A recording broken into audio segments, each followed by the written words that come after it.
Computer audio on रखना है ना?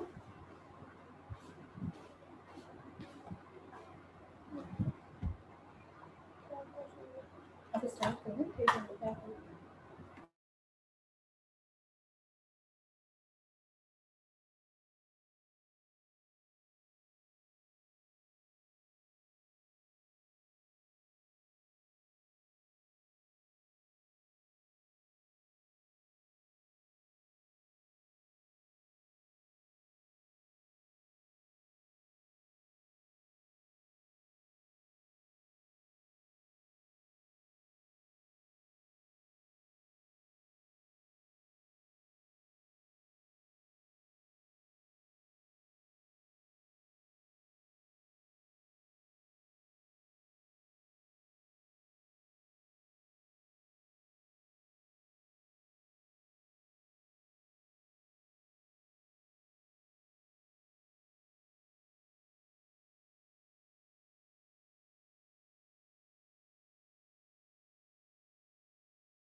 बोलेगा तभी तो।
अब मैं बंद कर दूंगा तो वो बंद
नहीं हो रहा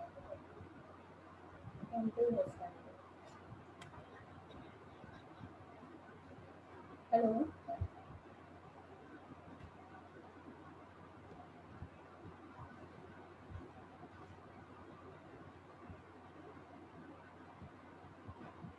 hello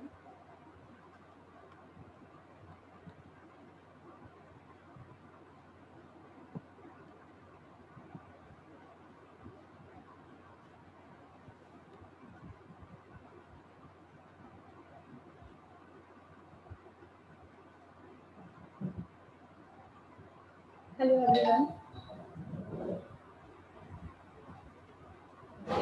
my voice is clear okay I will good afternoon everyone and welcome from side of carving lives and today's webinar आप सभी को पता है कि इस बेसिस पे है कि आखिर हम बीमार होते क्यों हैं। हम लोग बहुत सारी चीज़ें बहुत सारी कोशिशें करते हैं अपने आप को हेल्दी रखने की, फिर भी कुछ ना कुछ ऐसा हो जाता है कि हम लोग बीमार पड़ने लगते हैं या कोई ना कोई रीज़न, और बहुत छोटी छोटी सी प्रॉब्लम्स, कभी सर में दर्द हो रहा है, कभी हेयर फॉल बढ़ गया, कभी पैर में अचानक दर्द हो गया, फिर हम सोचते रहते हैं कि चोट नहीं लगी है तब भी दर्द क्यों है, अच्छा टेढ़े से हो गए होंगे, अच्छा ये तो वो। I hope it happens with everyone. ठीक है, so I start firstly by introducing कि कार्विंग लाइफ्स क्यों है और किस लिए है।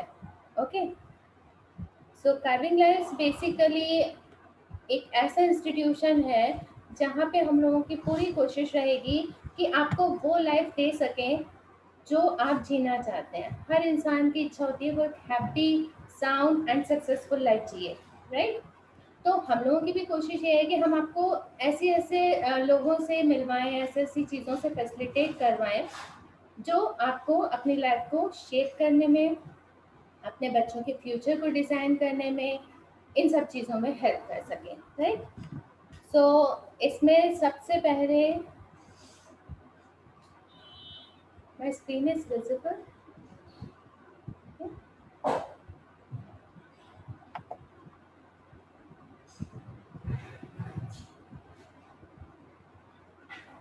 सो बेसिकली कार्विंग लाइफ्स का जो ऑफिस है वो लखनऊ में सिचुएटेड है एंड यहाँ पे आप देख सकते हैं कार्विंग लाइफ्स की वेबसाइट मैंने शेयर की है एंड उसका यूट्यूब चैनल, इंस्टाग्राम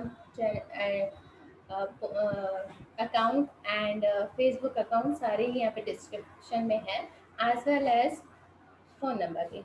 तो सबसे पहले मैं खुद को इंट्रोड्यूस करना चाहूँगी बिकॉज किसी से भी इंटरेक्ट करने के लिए या किसी पे भी ट्रस्ट करने के लिए उसे जानना बहुत ज़रूरी होता है। बहुत सारे लोग ग्रुप में एंड इस वेबिनार में आज ऐसे हैं जो मुझे पर्सनली नहीं जानते हैं, बिकॉज ऑफ माई फ्रेंड्स उन्होंने मुझसे कनेक्ट किया है and I am thankful to those friends कि उन्होंने मेरी हेल्प करी।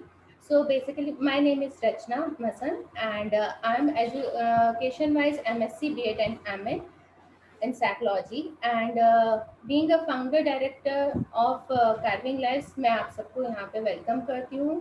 एंड एक चीज़ और मैं अपने बारे में बताना चाहूँगी कि मेरा एक्सपीरियंस 12 years का है with education and after that I switch to as my profession as a counsellor, जिसमें मुझे 6 years का एक्सपीरियंस है। नाउ मैं आपको इंट्रोड्यूस करूंगी हमारी जो दूसरी स्पीकर हैं, doctor Parineeta Shrivastava. She is an homeopathic physician and इनकी जो क्लिनिक है वो कोर होम्योपैथी के नाम से सेक्टर HLDA में है।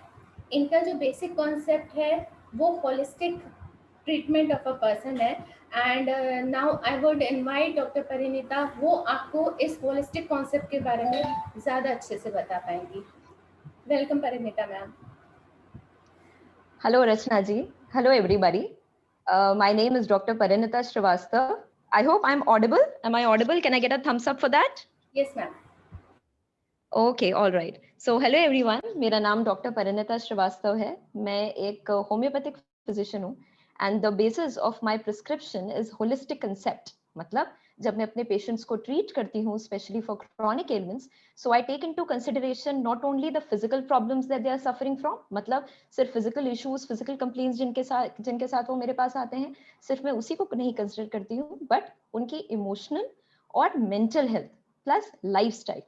मतलब जब वो मेरे पास आते हैं तो उनकी पूरी लाइफ को कहीं ना कहीं मॉडिफिकेशन की रिक्वायरमेंट होती है जो मैं गाइड करती हूँ, and of course with the homeopathic medicine that I provide I make sure that they are able to cure themselves.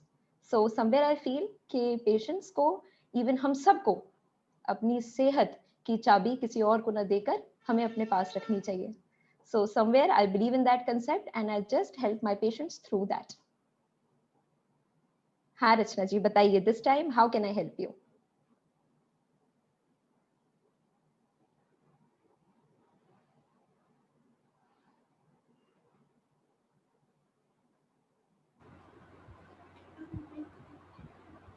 Hello, am I audible?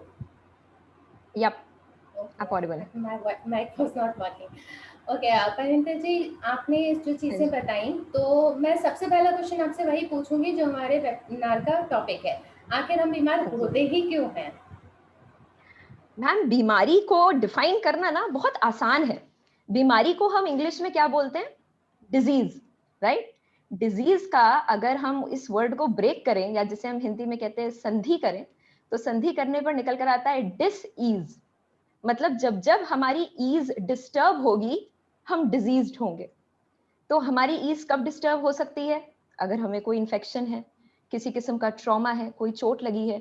अब मजेदार बात यह है कि जब हम होम्योपैथिकली पेशेंट को ट्रीट करते हैं तो हम चोट, सिर्फ फिजिकल चोट को नहीं ध्यान में रखते हैं, उसके मानसिक आघात जिससे वो जूझ रहा है उसको भी ध्यान में रख के ट्रीटमेंट लेते हैं।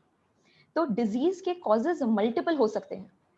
मोस्ट ऑफ द टाइम्स जो डिजीजेस होती हैं वो लाइफस्टाइल मीडिएटेड भी होती हैं।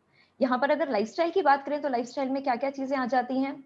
4 pillars of lifestyle are: number 1 is diet, number 2 is exercise, number 3 is sleep, and number 4, but definitely not the last, one of the most important criteria is emotional health.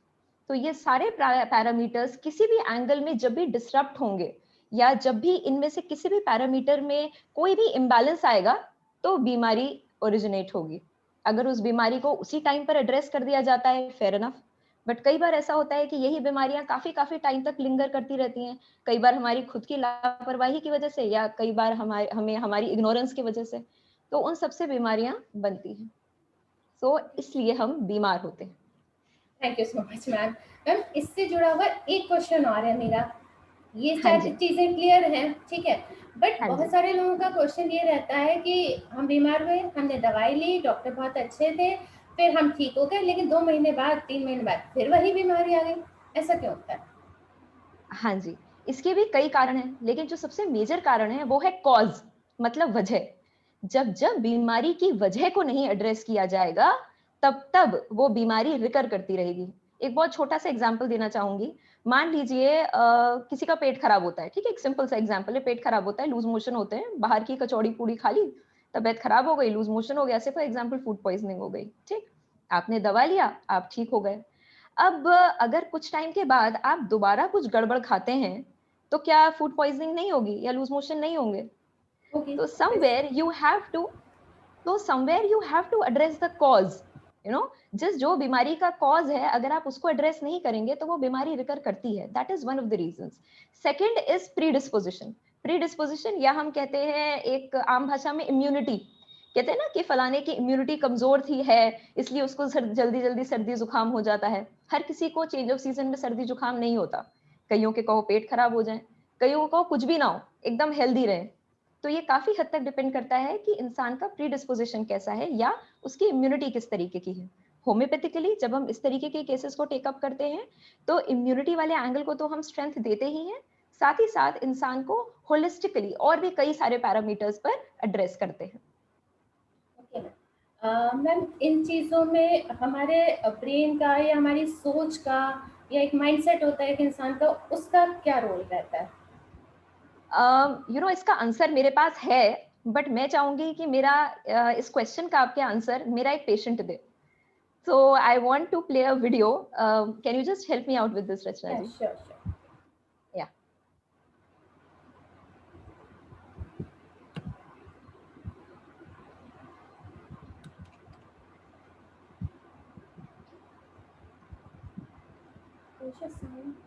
Video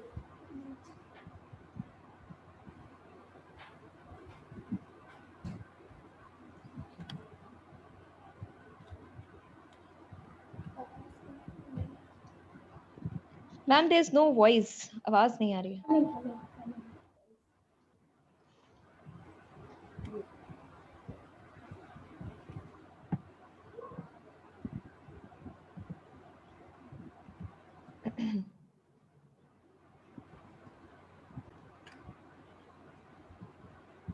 था दिल्ली में, तो मेरे कुछ life में कुछ ऐसी चीज़ें थी जिसकी वजह से मेरी लेफ्ट आई में यहाँ पे एक गांठ हो गई थी, जो कि नॉर्मल सा है गांठ होना, एक आइज में इन्फेक्शन होना एक नॉर्मल सा है, गांठें हो जाती हैं, बहुत सारी ऐसी चीज़ें होती रहती हैं। तो मैंने कभी ध्यान नहीं दिया था पलट के, और धीरे धीरे उस गांठ का साइज़ बड़ा हो गया, जिसकी वजह से मेरी आँख का साइज़ छोटा होने लग गया, मेरी आँख कम ओपन होती थी। बट मैंने उससे ध्यान नहीं दिया, उसमें इचिंग होती थी, खुजली होती थी, जिसकी वजह से खुजाने की वजह से कभी 1-2 बार उसमें से खून निकल आया, जिसकी वजह से और इन्फेक्शन फैला उसमें। बट उसे मैं नॉर्मली लेता गया, जैसा कि हम लोग करते हैं, नॉर्मली ले लेते हैं किसी फिजिकल इन्फेक्शन को। जब मैं लखनऊ आया लास्ट ईयर दिसंबर में, तो मेरी फैमिली के प्रेशर की वजह से मैंने डॉक्टर परिणीता जी को विजिट किया क्योर होम्योपैथी क्लिनिक में, और उन्होंने मुझे बताया कि बहुत सारे मेंटल इश्यूज ऐसे होते हैं जिनको हम डिस्कस नहीं करते, जो कि ज़्यादा होने की वजह से वो फिजिकली एक डिजीज़ बिल्डअप कर देते हैं हमारी बॉडी में, जो कि मेरे साथ हुआ था, जो कि मुझे आइडिया भी नहीं था ऐसा हो सकता है, नॉलेज भी नहीं थी इस चीज़ की। और उनकी बात ये सही निकली, क्योंकि जब उनका मेडिकेशन चालू हुआ, उन्होंने मुझे बहुत सारी चीज़ें पर्सनल लेवल पे समझाई, मेरी प्रॉब्लम्स सुनी, उनको समझाया, और उनके डायरेक्शन की वजह से मैंने अपने थॉट प्रोसेस को चेंज किया, मैंने अपनी लाइफ के रूटीन को चेंज किया, बहुत सारी चीज़ें चेंज की, अपनी आदतें चेंज की, जिसकी वजह से विद इन 15 to 20 डेज मेरी मेंटल हेल्थ पे और विद इन 1 मंथ इस पे गांठ पे फर्क दिखना बंद हो गया, मतलब शुरू हो गया, सॉरी। और फिर लगभग 2 से ढाई महीने में ये बिल्कुल गायब हो गई गांठ मेरी।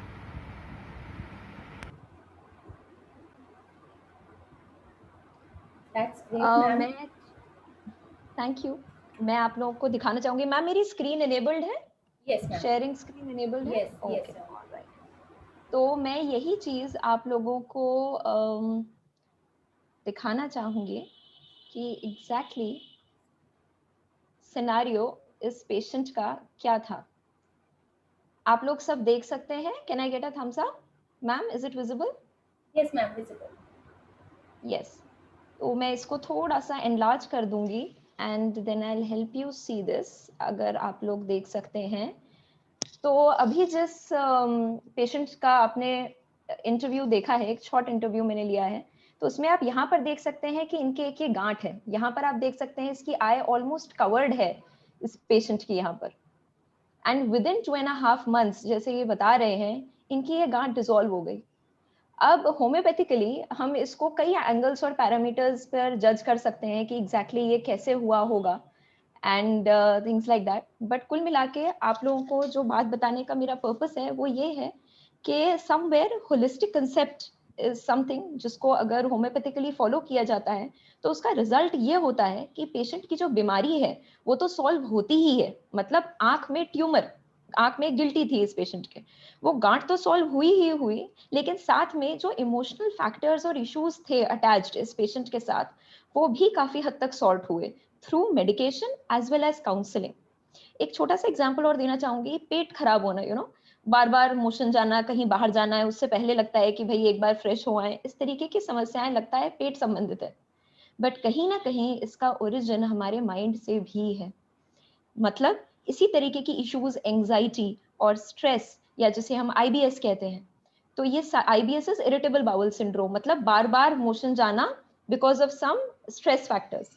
तो ये सारी चीजों को थ्रू होम्योपैथिक मेडिकेशन काफी हद तक क्योर किया जा सकता है। एंड इसी के साथ साथ और भी कई ऐसी बीमारियां हैं, जैसे एक्ने हो गया, जैसे वहां से निकल आते हैं दाने, पिंपल्स हो जाते हैं, उसके लिए हम इतने सारे क्रीम्स, ऑइंटमेंट्स, मुल्तानी मिट्टी से एलोवेरा तक कुछ छोड़ते नहीं हैं।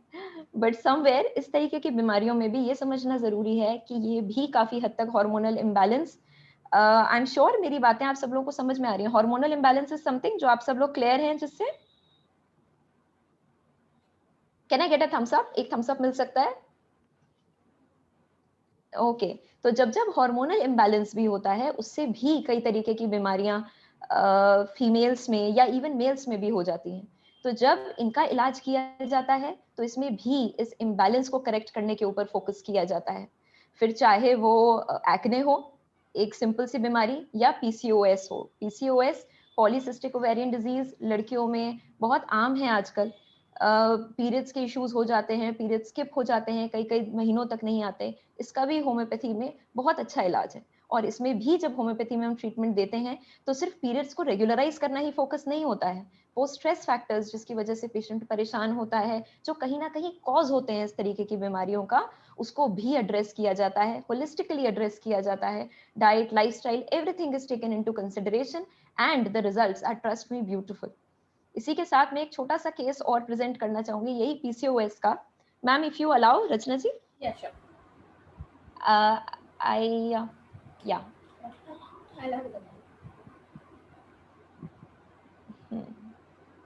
यहाँ पर एक छोटा सा प्रेजेंट एक है, आप लोगों को अगर मेरी स्क्रीन दिख रही है थोड़ा साइज तो इंक्रीज मैं इसको, करिए। हाँ जी मैं दिखा रही हूँ मैम। देखिए, ये एक अल्ट्रासाउंड है एक बच्ची का, जिसमें शुरुआत में है findings that are suggestive of question mark PCOD. Usually PCOD is again polycystic ovarian disease, एक बहुत कॉमन हार्मोनल इम्बैलेंस की समस्या है जो फीमेल्स आजकल फेस कर रही हैं, लड़कियां फेस कर रही हैं, लेडीज फेस कर रही हैं, जिसकी वजह से होस्ट ऑफ इश्यूज होते हैं, जिसमें इनफर्टिलिटी एक बहुत बड़ा वजह निकल कर सामने आता है। इसका भी बहुत अच्छा इलाज है। और ये बाद की रिपोर्ट है, इसको मैं पूरा आपको क्लियर दिखाती हूँ। Again this is the name of the patient, और ये सारा पेशेंट की कंसेंट के साथ मैं डिस्प्ले कर रही हूँ। एंड यहाँ पर इनका अल्ट्रासाउंड क्लियर है। हार्मोनल इम्बैलेंस, इसमें LHFSH मतलब एक तरीके के हार्मोन्स होते हैं जो इम्पैक्ट हो जाते हैं, वो भी ये आप देख सकते हैं। बिफोर ये लेवल्स काफी कम है एंड आफ्टर द ट्रीटमेंट ये लेवल्स नॉर्मलाइज हो गए हैं। जिस चीज की तरफ मैं आप सबका ध्यान आकर्षित करना चाहती हूँ वो है इस पेशेंट का टेस्टिमोनियल, जो मैं पढ़ के सुनाना चाहूंगी। आई होप आप लोगों को दिख भी रहा होगा। Rachna ji, is it visible? It's visible but little bit blur. Okay, so I read करोगे तो मैं आ पढ़ती जाएगा। हूँ, मैं रीड करती हूँ। इसमें लिखा है that the name of the patient is mentioned and she has said that I would love to tell you that I'm completely fine now, no signs of depression and anxiety, but very joyful and happy. I'm having my periods normally and on time. And then she has said that the problem got solved with homeopathy. अब यहाँ पर मैं ध्यान आकर्षित करना चाहूंगी इन दो special words के ऊपर, डिप्रेशन एंड एंजाइटी। तो ये दो ऐसे फैक्टर्स हैं और ये एक ऐसे टर्म्स हैं जो आज के टाइम में ऑलमोस्ट हर कोई जानता है, thanks to media and thanks to whatever incidents अभी पास्ट में हुए हैं। डिप्रेशन और एंजाइटी आजकल के टाइम की बहुत कॉमन समस्याएं हैं, but most of the times they remain unchecked, unaddressed. तो ऐसे में काउंसलिंग की डेफिनेटली इंपॉर्टेंस है एंड साइमल्टेनियसली इसका ट्रीटमेंट भी है, और होम्योपैथी में बहुत ही वंडरफुल ट्रीटमेंट है। So yes, that is it. Ma'am एक हाँ जी क्वेश्चन मैम, और है इम्पोर्टेंट हाँ जी, हाँ कि जी, कई बताइए बार मैम। होता है जैसे हम लोग डॉक्टर्स के पास जाते हैं तो वहाँ डिफरेंट पेशेंट्स होते हैं। हमें कई बार दिखता जी है कि जो प्रॉब्लम हमारे अंदर है वही प्रॉब्लम हमें औरों में भी दिखती है, लाइक सिंपली लोअर बैक एक है, हेयर फॉल है, या एक्ने भी एक उसका पार्ट है, या रैशेज ऑन स्किन है। बट हर एक इंसान की दवाई भी अलग अलग है, उसके ट्रीटमेंट का जो कोर वे ऑफ ट्रीटमेंट होता है वो भी अलग अलग है। Why this is so?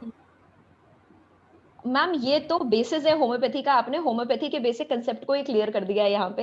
Homeopathy का कंसेप्ट इज अबाउट इंडिविजुअलाइजेशन।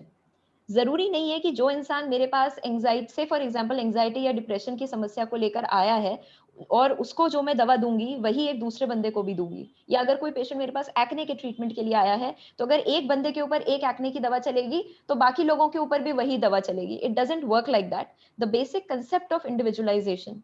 तो जो भी मेडिकेशन होम्योपैथिकली दिया जाता है, that is done by taking into consideration not only, as I said, overall constitution को ध्यान में रखा जाता है। और कॉन्स्टिट्यूशनली तो अगर देखा जाए तो दो लोग एक जैसे हो ही नहीं सकते। जब हमारे हाथ की पांचों उंगलियां एक जैसी नहीं हो सकती, तो दो लोग तो वैसे भी बहुत बड़ी चीज है। हर इंसान अलग है और हर इंसान अपने आप में यूनिक है, और इसलिए हर इंसान की बीमारी में और हेल्थ में, दोनों में मैनिफेस्टेशंस अलग अलग हैं, और इस यूनिकनेस को होम्योपैथी में बहुत इंपॉर्टेंस दी जाती है। मैम क्या ये जो एक यूनिकनेस में आप कह रहे थे, तो इसमें जो एक बेसिक माइंडसेट होता है, जैसे आपने लाइफस्टाइल कही एक इंसान की, एंड या एक सोचने समझने का तरीका, how you can change it little bit, उस पर आप बताइए कि उसको कैसे चेंज किया जा सकता है। मेडिसिन से आप ठीक हो सकते हैं, बट एक जैसे माइंडसेट वाली चीज़ है, लाइफस्टाइल वाली चीज़ है। जी जी जी जी जी, मैं बताती हूँ आपको। इसमें देखिए होता क्या है ना, अगर कोई माइंडसेट का पैटर्न ऐसा है जिसकी वजह से इंसान परेशान है, जैसे अभी इस पेशेंट का जो ये ट्यूमर जैसा था इसके आई पे, इसके केस में इस पेशेंट ने क्या कहा, इसने खुद ही मेंशन किया है कि मेरे लाइफ में इश्यूज थे जिसकी वजह से मैं परेशान था। तो कहीं ना कहीं कुछ आपके बेसिक थॉट पैटर्न्स इस तरीके के हो जाते हैं जो आप ही को नेगेटिवली इम्पैक्ट करने लगते हैं। उसको समझना, उसको रियलाइज करना, उसको अकॉर्डिंगली मॉडिफाई करना, उसके लिए गाइडेंस देना, दैट इज समथिंग जो हमारे डोमेन का पार्ट है। हाँ, अगर ये एक ऐसी चीज है जो इंसान को नेगेटिवली इम्पैक्ट कर रही है किसी बीमारी के फॉर्म में, वो हम होम्योपैथिकली चेंज कर सकते हैं और करते भी हैं। अब जहां तक बात आती है कोर माइंडसेट को चेंज करने की, इसमें कहीं ना कहीं पेशेंट की खुद की भी रजामंदी होनी चाहिए। अगर एक इंसान खुद ये चीज रियलाइज करता है कि हाँ, ये एक पर्टिकुलर मेरे में पैटर्न है जो मुझे दिक्कत कर रहा है and I want to come out of this issue, so it is only then that he can be helped. और इसमें मैम सबसे अच्छा एग्जांपल तो आप खुद हैं। थ्रू कार्विंग लाइव्स आप खुद लोगों को हेल्प करती हैं, whereby they are able to realise their potential and understand their core mindset. तो इसमें मुझे लगता है मेरे से बेहतर आप बता सकती हैं कि कैसे पेशेंट्स अपने इस पोटेंशियल को रियलाइज कर सकते हैं। Yeah, thank you so much for that, ma'am. And surely I would like to share कि how we work on it. Actually, जी बिल्कुल आप मैम। होम्योपैथी कर रहे हैं एंड हम लोग जैसे करते हैं, हम लोग का थोड़ा सा डिफरेंट है बिकॉज बीइंग ए साइकोलॉजिस्ट हम लोग साइकोसिस पे ज़्यादा वर्क करते हैं, उनकी थॉट प्रोसेस पे कि उनका सोचने का तरीका क्या है। एंड जब हम सेशन लेना शुरू करते हैं तो काफ़ी कुछ जब हम उनसे प्रॉब्लम्स शेयर करते हैं या उनकी प्रॉब्लम सुनने बैठते हैं, एक्चुअली हम लोग को बीइंग अ साइकोलॉजिस्ट में सबसे अच्छा काम होता है बी अ गुड लिसनर। ठीक है, तो हम लोग को सुनना बिल्कुल। बहुत अच्छा लगता है। तो अगर हम सुन लेंगे सारी चीज़ें तो पहली चीज़ तो वो इंसान काफ़ी कुछ अंदर से खाली हो जाता है। जैसे कहते हैं ना, भरे ग्लास में आप और पानी नहीं डाल सकते, तो ऐसे ही जब वो इंसान अंदर से खाली हो जाता है तो पहली चीज़ तो आधा ट्रीटमेंट उसका वहीं हो जाता है, क्योंकि उसे खुद से एक इंट्रोडक्शन मिल जाता है कि हाँ, अब सोचने का एक मौका मिल गया। जब तक आप बंधे हुए किसी चीज़ में तो आप आगे नहीं बढ़ सकते। वो बंधन खुल जाता है अपनी चीज़ों को बाहर निकालने से। तो इसमें कई चीज़ें तो बातचीत से ही सॉल्व हो जाती हैं, बट हाँ, कुछ क्रिटिकल केसेस ऐसे होते हैं जिसमें हमें भी डायग्नोसिस करनी पड़ती है।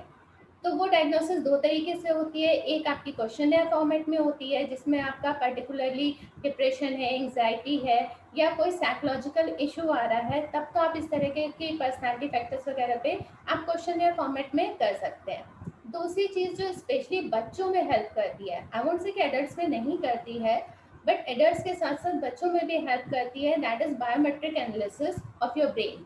क्योंकि एक तरीके से कहा जाए ब्रेन या कोर यही है हमारा, और यही हमारी पूरी लाइफ को फंक्शनिंग करने में, आगे शेप करने में, आगे हमें इनिशिएटिव्स लेने में कि हमें करियर क्या लेना है, हमारा बिहेवियर पैटर्न क्या होना चाहिए, इन सब चीज़ों पे हेल्प करता है। तो अगर हम यहाँ से दुरुस्त हैं तो हमारी सारी लाइफ दुरुस्त है। तो उसके लिए सिंपली जो एक particular biometric analysis of brain होता है, उसका थोड़ा सा I would again like to share with screen, तो आप लोगों को ज़्यादा क्लियर हो पाएगा कि वाई दिस। तो बायोमेट्रिक कहीं ना कहीं सबको ये जानकारी है कि बायोमेट्रिक आपका रहता है फिंगरप्रिंट्स। बायोमेट्रिक फिंगरप्रिंट्स के लिए ही होता है। So fingerprint is the source of knowing about your brain. अब कैसे, ये एक बहुत बड़ा क्वेश्चन है कि फिंगरप्रिंट एक बाहर का पार्ट है बॉडी का और ब्रेन एक अंदर का पार्ट है। फिजिकल बॉडी में आपके फिंगरप्रिंट्स आती हैं एंड साइकोलॉजिकल बॉडी में आपका ब्रेन या माइंडसेट आता है। हाउ दीज आर कनेक्टेड, क्योंकि एक तरीके से दो अलग अलग पार्ट है हमारी लाइफ के। बट एक्चुअली व्हाट हैपेंस कि जब बेबी आपके वूम के अंदर बन जाता है या जब मदर प्रेग्नेंट होती है, तो 3rd मंथ ऑफ प्रेगनेंसी में आपके बॉडी पार्ट्स बनना शुरू होते हैं। उससे पहले तो जैसे आप एक गोला होते हो बॉल की तरह, तो जो बॉडी पार्ट्स बनना शुरू होते हैं तो वो 3 लेयर्स होती हैं। उस बॉल की 3 लेयर होती हैं। जैसे यूजुअली फ्रूट्स हम लोग खाते हैं तो उसमें भी 3 लेयर होती हैं, एक आपका छिलका हो गया, एक गूदा हो गया, एक सीड कोट हो गया। ऐसे ही उस ज़ाइगोट की भी 3 लेयर्स होती हैं, एपिडर्मिस, मेसोडर्मिस एंड एंडोडर्मिस। तो जो इनर लाइन होती है वो रिस्पॉन्सिबल होती है वो आपकी नॉन हेयर स्किन के लिए। मैं हाथ पैर की स्किन की बात नहीं करूँगी, सिर्फ hand palm and foot palm, ठीक है, इसके लिए, और ब्रेन के न्यूरॉन्स के लिए, ब्रेन के फंक्शन के लिए। तो ये दोनों चीज़ें सेम जेनेटिक कोड लेती हैं, और सेम जेनेटिक कोड होने की वजह से आप स्क्रीन में यहाँ पे साफ देख पा रहे होंगे कि मैंने ये फिंगरप्रिंट बनाई है। इसमें आप देखें पतली पतली पतली पतली लाइन होती हैं। इवन आप अपना हाथ देखें तो उसमें भी आपको दिखती हैं पतली पतली लाइनें। ये पतली पतली लाइनें आपके न्यूरॉन की डेंसिटी को बताती हैं। एक स्लाइड और शेयर करूंगी जिससे आपको और क्लियर हो जाएगा। ये हमारा ब्रेन है। ब्रेन में दो पार्ट्स होते हैं। काफी लोगों को पता होता है कि एक हमारा लेफ्ट ब्रेन होता है, एक हमारा राइट ब्रेन होता है, ठीक है। बट उस ब्रेन में भी 5 लोब्स होते हैं, और वो लोब्स जो होते हैं ऐसे ही 10 पार्ट में डिवाइड कर देते हैं ब्रेन को, और हर पार्ट का फंक्शन अलग अलग होता है जो हमारी 10 उंगलियों पे कनेक्टेड होता है। लाइक हमारे अगर थम्स की बात की जाए, ठीक है, इस पे जो आपकी फिंगरप्रिंट बनी होगी वो आपकी लीडरशिप स्किल्स या आपकी मैनेजमेंट स्किल्स को, ठीक है, कहते हैं यहाँ पे किस्मत होती है। एक्चुअली हमारा प्रीफ्रंटल लोब है जो हमें एग्जीक्यूशन में हेल्प करता है। एग्जीक्यूशन मीन्स आप फाइनली रिजल्ट कहाँ से लेकर आते हो, ठीक है। यहाँ आपके सोचने समझने की शक्ति होती है जो आपकी इस फिंगर से कनेक्टेड होती है। बाकी 3 फिंगर्स आपकी लर्निंग फिंगर्स होती हैं जो आपके बाकी पार्ट से कनेक्टेड होती है। ये पार्ट होता है आपका पैरेंटल लोब जो आपकी मसल स्ट्रेंथ को बताता है। सेकेंड होता है आपका टेम्पोरल लोब जो आपकी लिसनिंग एंड स्पीकिंग स्किल या बोलने और सुनने की शक्ति को बताता है कि कितना है। एंड लास्ट होता है ऑसिपिटल लोब जो आपकी डायरेक्ट आइज से कनेक्टेड होता है एंड आपके विजुअल्स के बारे में उसमें इंफॉर्मेशन स्टोर होती है। तो इस तरीके से आपका पूरा ब्रेन डिफाइन हो सकता है कि उसके न्यूरॉन्स किस तरीके से फंक्शन कर रहे हैं। आप इसमें देख रहे होंगे कि WE, WE, WS, U, WT इस टाइप के सिंबल्स हैं। ये सिंबल्स डिफाइन करते हैं कि किस टाइप की फिंगरप्रिंट है, और उस टाइप की फिंगरप्रिंट से ही आपकी पर्सनैलिटी या यूनिकनेस डिफाइन होती है। So again coming back to the everyone is unique, हर एक का ये कॉम्बिनेशन अलग अलग होता है, उसी हिसाब से हर एक इंसान की पर्सनैलिटी अलग अलग होती है। मैं ये नहीं कहूँगी कि WE या WS औरों में नहीं होगा, होगा, पर सेम परसेंटेज पे नहीं होगा, सेम रैंक पे नहीं होगा, सेम फिंगर में नहीं होगा। अगर सेम फिंगर में भी है तो भी कुछ ना कुछ डिफरेंस रहेगा, क्योंकि जब हम परफॉर्म करते हैं तो हम एक ब्रेन का एक पार्ट लेके परफॉर्म नहीं करते, हम होलिस्टिक परफॉर्मेंस देते हैं। तो होल ब्रेन परफॉर्म करता है एक साथ। जो आप सीखेंगे, जो आप सोचने समझेंगे, जो आप अपनी लाइफ को डिज़ाइन करना चाहेंगे, वही आप एग्जीक्यूट करेंगे। ऐसा तो है नहीं कि हमने फ्रेंच सीखी, हिंदी में आंसर सोचा और इंग्लिश का या मैथ्स का पेपर देकर आ गए, वो नहीं होता है, ठीक है। सो पूरा ब्रेन आपका एक साथ काम करता है, तो इन सारे लोब्स का एक दूसरे से कोऑर्डिनेशन बिठाना बहुत ज़रूरी है। जहाँ ये कोऑर्डिनेशन बिगड़ा, आप मेंटली कहीं ना कहीं डायलेमास में फंसते हो, कभी डिप्रेशन, एंग्जाइटी, सब कोर यही है, ठीक है। तो ये एक ऐसा डायग्नोस्टिक प्रोसेस है जिससे आप अपने ब्रेन को पूरा समझ सकते हैं, खुद की पर्सनैलिटी को समझ सकते हैं, फिर आप जो चाहें वो चेंज कर सकते हैं। चाहे आप अपने कैलकुलेटिव स्किल्स को चेंज करें, जिस चीज़ में आप वीक हैं, आपको पता चला, आपने प्रैक्टिस करी जी, वहाँ सक्सेसफुल हो गए। ऐसा तो नहीं कि मैथ्स कमज़ोर है तो हमेशा रहेगी, नहीं, लेकिन हमें पता हो कि क्या कमज़ोर है और क्या सुधारना है। और जहाँ आपको थोड़ी थोड़ी चीज़ों में सक्सेस होने लगती है, कि मान लीजिए एक बच्चा आज उसके 6 मार्क्स आए, कल को 8 मार्क्स आए, तो उसके अंदर क्या होता है, होप आ जाती है, एक पॉजिटिविटी आ जाती है। और ये जहाँ पॉजिटिविटी आपके अंदर आई, आपके माइंडसेट में पॉजिटिविटी आई, तो आपकी सारी चीज़ें धीरे धीरे ठीक होने लगती हैं। एंड यही चीज़ मैम आपने भी डिस्कस किया था परिणीता मैम, जो हाँ जी मैम। डिप्रेशन होता है वो कहीं ना कहीं इमोशंस से रिलेटेड है। तो आईक्यू पे तो सारे पेरेंट्स, सारे लोग ध्यान देते हैं कि हमारी इंटेलिजेंस क्वोशिएंट अच्छा होना चाहिए, कोई इस पे क्यों नहीं ध्यान देता कि हमारा इमोशनल क्वोशिएंट भी बैलेंस होना चाहिए। एडवर्सिटी क्वोशिएंट एक ऐसा क्वोशिएंट है जो आपको स्ट्रेस सिचुएशन में आप कैसे डील करते हो, कितना आप अपने आप को स्टेबल रख सकते हो परेशानियों में भी, वो आपको बताता है। क्रिएटिविटी क्वोशिएंट सबके लिए इम्पॉर्टेंट है, क्योंकि आजकल के कॉम्पिटिटिव लाइफ में अगर आप क्रिएटिव नहीं हो, आप इनोवेटिव नहीं हो, तो आप कैसे कॉम्पीट कर पाओगे। सो इन चारों क्वेश्चंस की वैल्यू है जो हमें इस डायग्नोसिस से पता चलती है। इस डायग्नोसिस का बहुत सिंपल सा प्रोसेस है। 10 मिनट्स लगते हैं फिंगरप्रिंट्स लेने में, 2 से 3 दिन का टाइम लगता है आपकी 40 पेजेस की रिपोर्ट आने में, एंड उसके बाद आपको lifetime consultation carving lives की तरफ से मिलेगा, ठीक है। उसमें आपके अगेन एंड अगेन कोई चार्जेस नहीं होते, इसलिए परेशान ना हो कोई व्यक्ति भी। तो डायग्नोसिस एक बार ही होती है, बट हाँ, हेल्प लाइफ टाइम मिलती है। बस ये कि जहाँ नीड होती है वहीं आपको हेल्प लेनी है या डायग्नोसिस करवानी है, अदरवाइज बातचीत से भी काफ़ी चीज़ें सुधर सकती हैं। सो अभी तो I will say thank you everyone for joining us and Parineeta ma'am और मैं अभी भी आपके साथ हैं, वो से एक फॉर्मल थैंक यू है, बट अब मैं सबको अनम्यूट करने जा रही हूँ ताकि आपकी कोई भी क्वेरीज हो पार्टिसिपेंट्स की तो आप आराम से हम लोगों से क्वेरी कर सकते हैं, चाहे मुझसे चाहे परिणीता मैम से। और इस पे हम लोगों के नंबर लिखे हैं, आप चाहे अपने मोबाइल से स्क्रीनशॉट ले सकते हैं, नहीं तो ग्रुप में आप नंबर नोट कर लीजिएगा, आप लोग कभी भी हम लोगों से हेल्प ले सकते हैं। और अब आप प्लीज़ आप लोग रेस कर लीजिए हैंड ताकि मैं उनको अनम्यूट करती जाऊँ जिसको भी क्वेश्चन पूछना हो।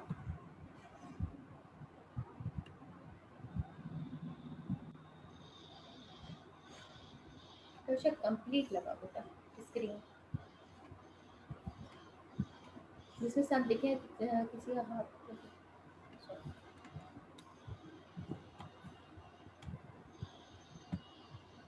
Yes Smita ma'am just a second I am opening you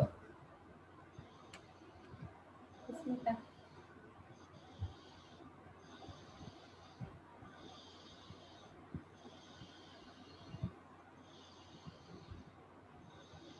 ma'am आप अनम्यूट कीजिए। Hello hello yes ma'am. आवाज आई मैम? यस मैम आ रही है। हेलो। हाँ hello okay thank you ma'am. Ma'am actually hello ma'am आपकी आवाज आ रही है, आप बोलिए। Hello okay ma'am. मैम मैं बहुत पहले आपके यहाँ आई थी और उसके बाद हम लोग कोटा शिफ्ट हो गए। बच्चे हमारे छोटे थे दोनों, जब दोनों को लेके आए थे और फिर बीच में कभी बात नहीं हो पाई।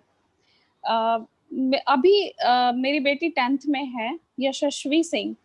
और मैम नेल बाइटिंग का मतलब मैंने कभी नेल कटर नहीं यूज किया है उसके लिए, पूरे नेल्स उसके खुद ऑटोमेटिक कट रहते हैं।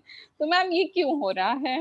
What should I do? Ma'am कहीं ना कहीं ओवर थिंकिंग हो रही है उसमें, और एज सच आप ऑलरेडी हम लोगों की मेंबर हैं, तो आप मुझे पर्सनली मैसेज कीजिएगा। और आपकी बेटी अब बड़ी हो गई है तो she can talk directly to me, तो आप कभी भी आप मैसेज ड्रॉप कर दीजिएगा तो I will fix an appointment. मैं आपकी बेटी से बात कर लूँगी, आप कोटा में हो कहीं पे भी हो, I am always there with you. Okay okay ma'am, thank you. Anyone else? Thank you. Yes ma'am.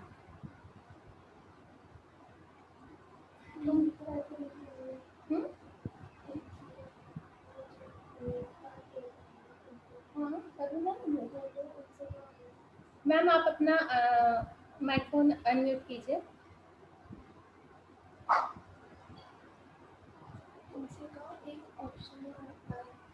तुम सबको अनम्यूट कर दो। मैं सबको अनम्यूट कर रही हूँ मैम यहाँ से। एंड प्लीज़ जिस जो भी रेज करे अपना हैंड वो मेरे कंफर्मेशन के बाद अपना फ़ोन अनम्यूट कर दे। I am giving phone to कौन सी मैम है? Neeta Tekwani ma'am.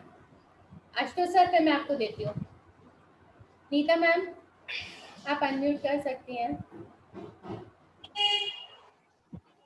Hello ma'am. Hello हाँ मेरी आवाज आ रही है मैम? यस मैम आ रही है।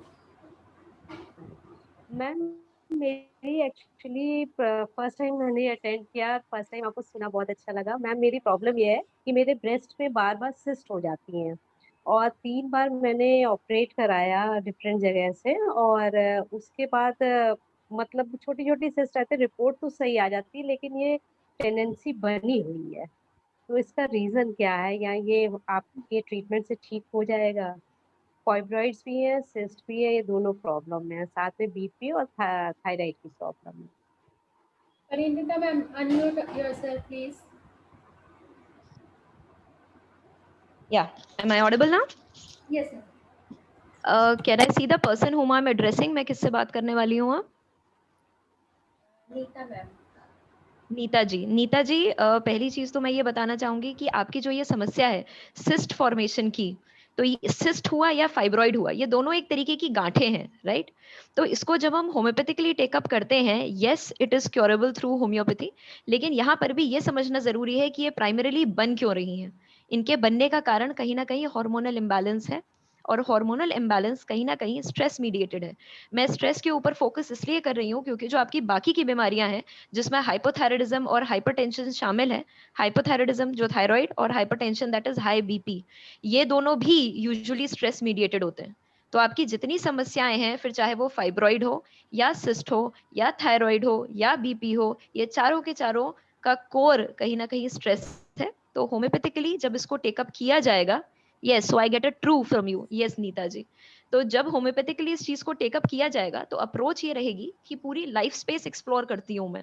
मतलब इस तरीके के केसेस टेकअप करने में एग्जैक्टली कौन कौन बीमारी कैसे ओरिजिनेट हुई, क्या पैटर्न रहा, क्या पहले आया क्या बाद में आया, और अकॉर्डिंगली फिर ट्रीटमेंट किया जाता है। तो ट्रीटमेंट सिर्फ फाइब्रॉइड या सिस्ट का नहीं होगा, ट्रीटमेंट आपका होगा। तो होम्योपैथी में एक कंसेप्ट है जिसे कहते हैं we do not treat the disease in man but we treat the man in disease. I hope मैं क्लियर हूँ इससे। एंड मे बी समवेयर आप जहाँ भी यस हैं, मैम। आप लखनऊ में हैं, आप कहीं और प्लेस्ड हैं? मैम लखनऊ में है। लखनऊ में है, हाँ, ओके। तो बेस जो है मेरे ट्रीटमेंट का या क्लासिकल होम्योपैथी का, that is the form of homeopathy that I practise, उसमें इन सारी चीज़ों को टेकअप किया जाता है and results are beautiful. And वो केसेस शायद मैं प्रिपेयर्ड नहीं थी इतने सारे अपने केसेस के साथ, वरना मैं आपको बताती कि होम्योपैथिकली इस तरीके के केसेस मैंने किए हुए हैं, वेदर इट इज पॉलिप और it is fibroid, beautiful treatment with homeopathy. And these are not just all claims, I have complete proof and evidence कि एग्जैक्टली क्योर कैसे होता है। तो जब मैं ट्रीटमेंट करूंगी तो सिर्फ सिस्ट और फाइब्रॉइड नहीं, आपकी जो इमोशनल स्टेट है उसे एड्रेस किया जाएगा, और ग्रेजुअली आप देखेंगे कि आपको बाकी चीजों में भी फर्क दिखेगा। I hope Neeta ma'am is clear. या thank you ma'am, thank you so much. मैं आपसे फर्दर कांटेक्ट आप करूंगी, कभी फोन भी नंबर है कांटेक्ट कर मेरे पास। सकते हाँ हैं। जी, या हाँ जी, हाँ जी, बिल्कुल मैम, बिल्कुल। ओके ओके, नेक्स्ट थैंक मुझे या आपका नाम थैंक नहीं यू दिख सो रहा, मच। आपको अनम्यूट कर दिया, आपका एक्चुअली आईफोन से आ रहा है, तो प्लीज पहले अपना नाम हाय इंट्रोड्यूस कीजिए तब बात। हाय मैम, मैं ललिता। आपसे मेरी 2 या 3 बार मुलाकात हुई है या और आपसे मिलकर मुझे बहुत अच्छा लग रहा है। आप शायद थैंक मेरी यू आवाज सो से मच। पहचान गई होंगी। या अब पहचान गई हूँ। ओके मैम, ऐसा कोई दिक्कत नहीं है मुझे फिलहाल, और बस आपको देख के मुझे बहुत अच्छा लगा। लेकिन आपको याद हो तो मैम, 4 साल पहले आपने मेरे बेटे का थंब इम्प्रेशन लेके किया था। तो मेरा बेटा जो है ना, अभी सिर्फ 5 साल का है, मतलब इस 6 अक्टूबर को 5 का हुआ है वो। और लेकिन वो इमोशनली इतना ज्यादा वो है, जैसे नीचे एक बच्चा रहता है आहिल, वो मेरे घर नहीं आना चाहता है क्योंकि एक बार मैंने उसको डांट दिया था, तो वो मेरे तो वो मेरे घर नहीं आना चाहता है। लेकिन ये उसके पीछे इतना पागल है, इतना रोता है, मम्मा वो क्यों नहीं आता है मेरे पास, मम्मा मम्मा उसको बोलो वो मेरे पास आएगा मम्मा। मतलब लिटरली मैं, आज तो मुझे इतना गुस्सा उसके ऊपर आया कि बेटा, फिर मैंने उसको, मुझे नहीं कहना चाहिए लेकिन फिर भी मैंने कहा वो गंदा है इसीलिए वो नहीं आया है। मैं क्या करूं, वो इतना रोता है, उसके पीछे इतना रोता है कि मम्मा वो मेरा फ्रेंड है, मम्मा आपने उसको क्यों डांटा मम्मा। मैंने कहा बेटा उसने गलती की थी ना, एक्चुअली मैं 3rd फ्लोर पर रहती हूँ और उसने एक बहुत बड़ा डंडा नीचे फेंक दिया था, है ना, आहिल ने। तो फिर मैंने उसको, मतलब ऐसा भी नहीं कि मैंने बहुत ज्यादा उसको डांटा हो, लेकिन हाँ मैंने थोड़ा सा उसको डांटा कि बेटा आपने गलत किया, ऐसे नहीं करना चाहिए था। तो वो इतना ज्यादा इमोशनली अटैच हो जाता है दूसरे बच्चों से या किसी, मतलब उससे, कि मैं फिर उसको, मतलब मुझे वो परेशानी होने लगती है। अच्छा, स्टार्टिंग में आपने मुझे बताया था कि ये इमोशनली बहुत वो है, मतलब ऐसा कुछ होता है, इमोशनल क्वेश्चन जो हाई अभी है। आपने एक शीट, या इमोशनल हाँ क्वेश्चन उसका ऐसा काफी कुछ, हाई था, और इसीलिए हाँ हाँ, मैंने यस शुरू से यस आपको यस। कहा था कि उसको पैम्पर कभी मत कीजिएगा, डोंट पैम्पर एट ऑल। तो क्या करूं मैं फिर, कोई बात अगर नहीं, मैं उसको रोने दीजिए, थोड़ा टाइम रोने दीजिए, या उसे डिस्ट्रैक्ट करने की कोशिश कीजिए, क्योंकि आपके बेटे का जहाँ नहीं तक होता मुझे है, याद है डिस्ट्रैक्शन भी हाई है उसका, वो इजीली डिस्ट्रैक्ट मतलब, होगा। Distract means in the case, मान लीजिए वो अपने फ्रेंड के लिए रो रहा है, ठीक है, तो या हाँ तो उसकी हाँ, पसंद का आप कार्टून लगा दीजिए, उस टाइम किसी भी तरीके से उसको उस टॉपिक से हटा दीजिए। तो धीरे धीरे अच्छा मैम, प्रैक्टिस अगर, करते करते फिर वो धीरे धीरे, क्योंकि देखिए टाइम ऐसी चीज़ है ना, बहुत चीज़ों पे हील करता है, और वो बहुत हाँ छोटा हाँ, बच्चा है, उसमें मैं कभी भी स्ट्रिक्ट होने के लिए नहीं कहूँगी, ठीक है, कि आप बिल्कुल उसे रिस्ट्रिक्ट कर दीजिए। और अगर शुरुआत में जी, आपको लगता है तो एकदम से बंद मत कीजिए, बच्चे हैं, बच्चों से शैतानी हो जाती है, डांट दिया कोई बात नहीं, है ना, तो आप एक बार उस बच्चे को बुलाइए, क्योंकि एकदम से आप रिस्ट्रिक्ट होंगे अपने बेटे के लिए कि नहीं मिलना ही नहीं है, तो वो भी गलत इम्पैक्ट डालेगा उसके माइंड पे, है ना? नहीं नहीं, तो अरे आप उस मैं बच्चे को बुलाइए एंड उसको अपने बेटे के सामने बोलिए कि बेटा अगली बार आप शैतानी करोगे तो फिर आंटी को आपको डांटना पड़ेगा, तो प्लीज आप गुड बॉय बन जाओ, ठीक है? बट धीरे धीरे आप टाइम लिमिट अपने बेटे की बांध दीजिए कि बेटा इतनी देर खेलो एंड डिसिप्लिन के साथ। तो उससे क्या होगा, मैम धीरे धीरे जहाँ वो डिसिप्लिन होना शुरू होगा तो वो फ्रेमिंग हो जाएगी उसके पूरे डेली रूटीन की। और जब भी आपको लगे कि वो इमोशनली बहुत हाई हो रहा है, ट्राई टू डिस्ट्रैक्ट। जहां आप डिस्ट्रैक्ट करोगे धीरे धीरे उसको लगे, एक होता है ना कि हम रो रहे हैं, मम्मी चॉकलेट चाहिए चॉकलेट चाहिए चॉकलेट चाहिए, एक लिमिट ऐसी आती है कि वो रोना बंद हो जाता है, देनी है चॉकलेट दो, नहीं तो मत दो, ठीक है? तो वो कहीं ना कहीं हमें इमोशनली स्ट्रॉन्ग कर देता है। तो ये कभी भी हार्श या सडन नहीं होना चाहिए, बहुत धीरे धीरे धीरे धीरे स्टेप बाय स्टेप लीजिए, ठीक है? मैम वो बहुत इमोशनल है, मैं तो मतलब मुझे लगता है कि इतना इमोशनल इमोशनल डाउन तो करना पड़ेगा, नहीं तो आगे जब जब वो बड़ा होगा आप उसके इमोशनल क्वेश्चन को सपोर्ट करती रहेंगी तो फिर वो आपके लिए और बड़ी प्रॉब्लम क्रिएट करता जाएगा। तो फिर जितना मैं छोटा उसको बच्चा है उतना इजी है उसके इमोशनल क्वेश्चन को डाउन करना। तो उसको मैं नहीं रिजिड मतलब एकदम उसको रिजिड हो जाऊं कि नहीं बेटा ये मैं नहीं करने दूंगी नहीं नहीं, आपको। रिजिड नहीं होना है, मैंने कहा ग्रेजुअल होना है, धीरे धीरे करिए। रिजिड का मतलब होता है आपने 100% बंद कर दिया। एक होता है ना कि हाँ हाँ बाल्टी आपको भरनी है तो आप या तो फुल पे नल खोलिए या फिर आप बिल्कुल बंद कर दीजिए, दोनों चीजें नुकसानदायक है, एक में भरेगा नहीं एक में फैल जाएगा। तो आप उसको ऑप्टिमम पे खोलिए ना, कभी आपने बात मान ली कभी नहीं मानी, जहाँ आपको लगता है कि हाँ चलो जेन्यून है डिमांड मान ली, जेन्यून नहीं है अच्छा ठीक है, कभी टाल दिया कभी आगे शिफ्ट कर दिया।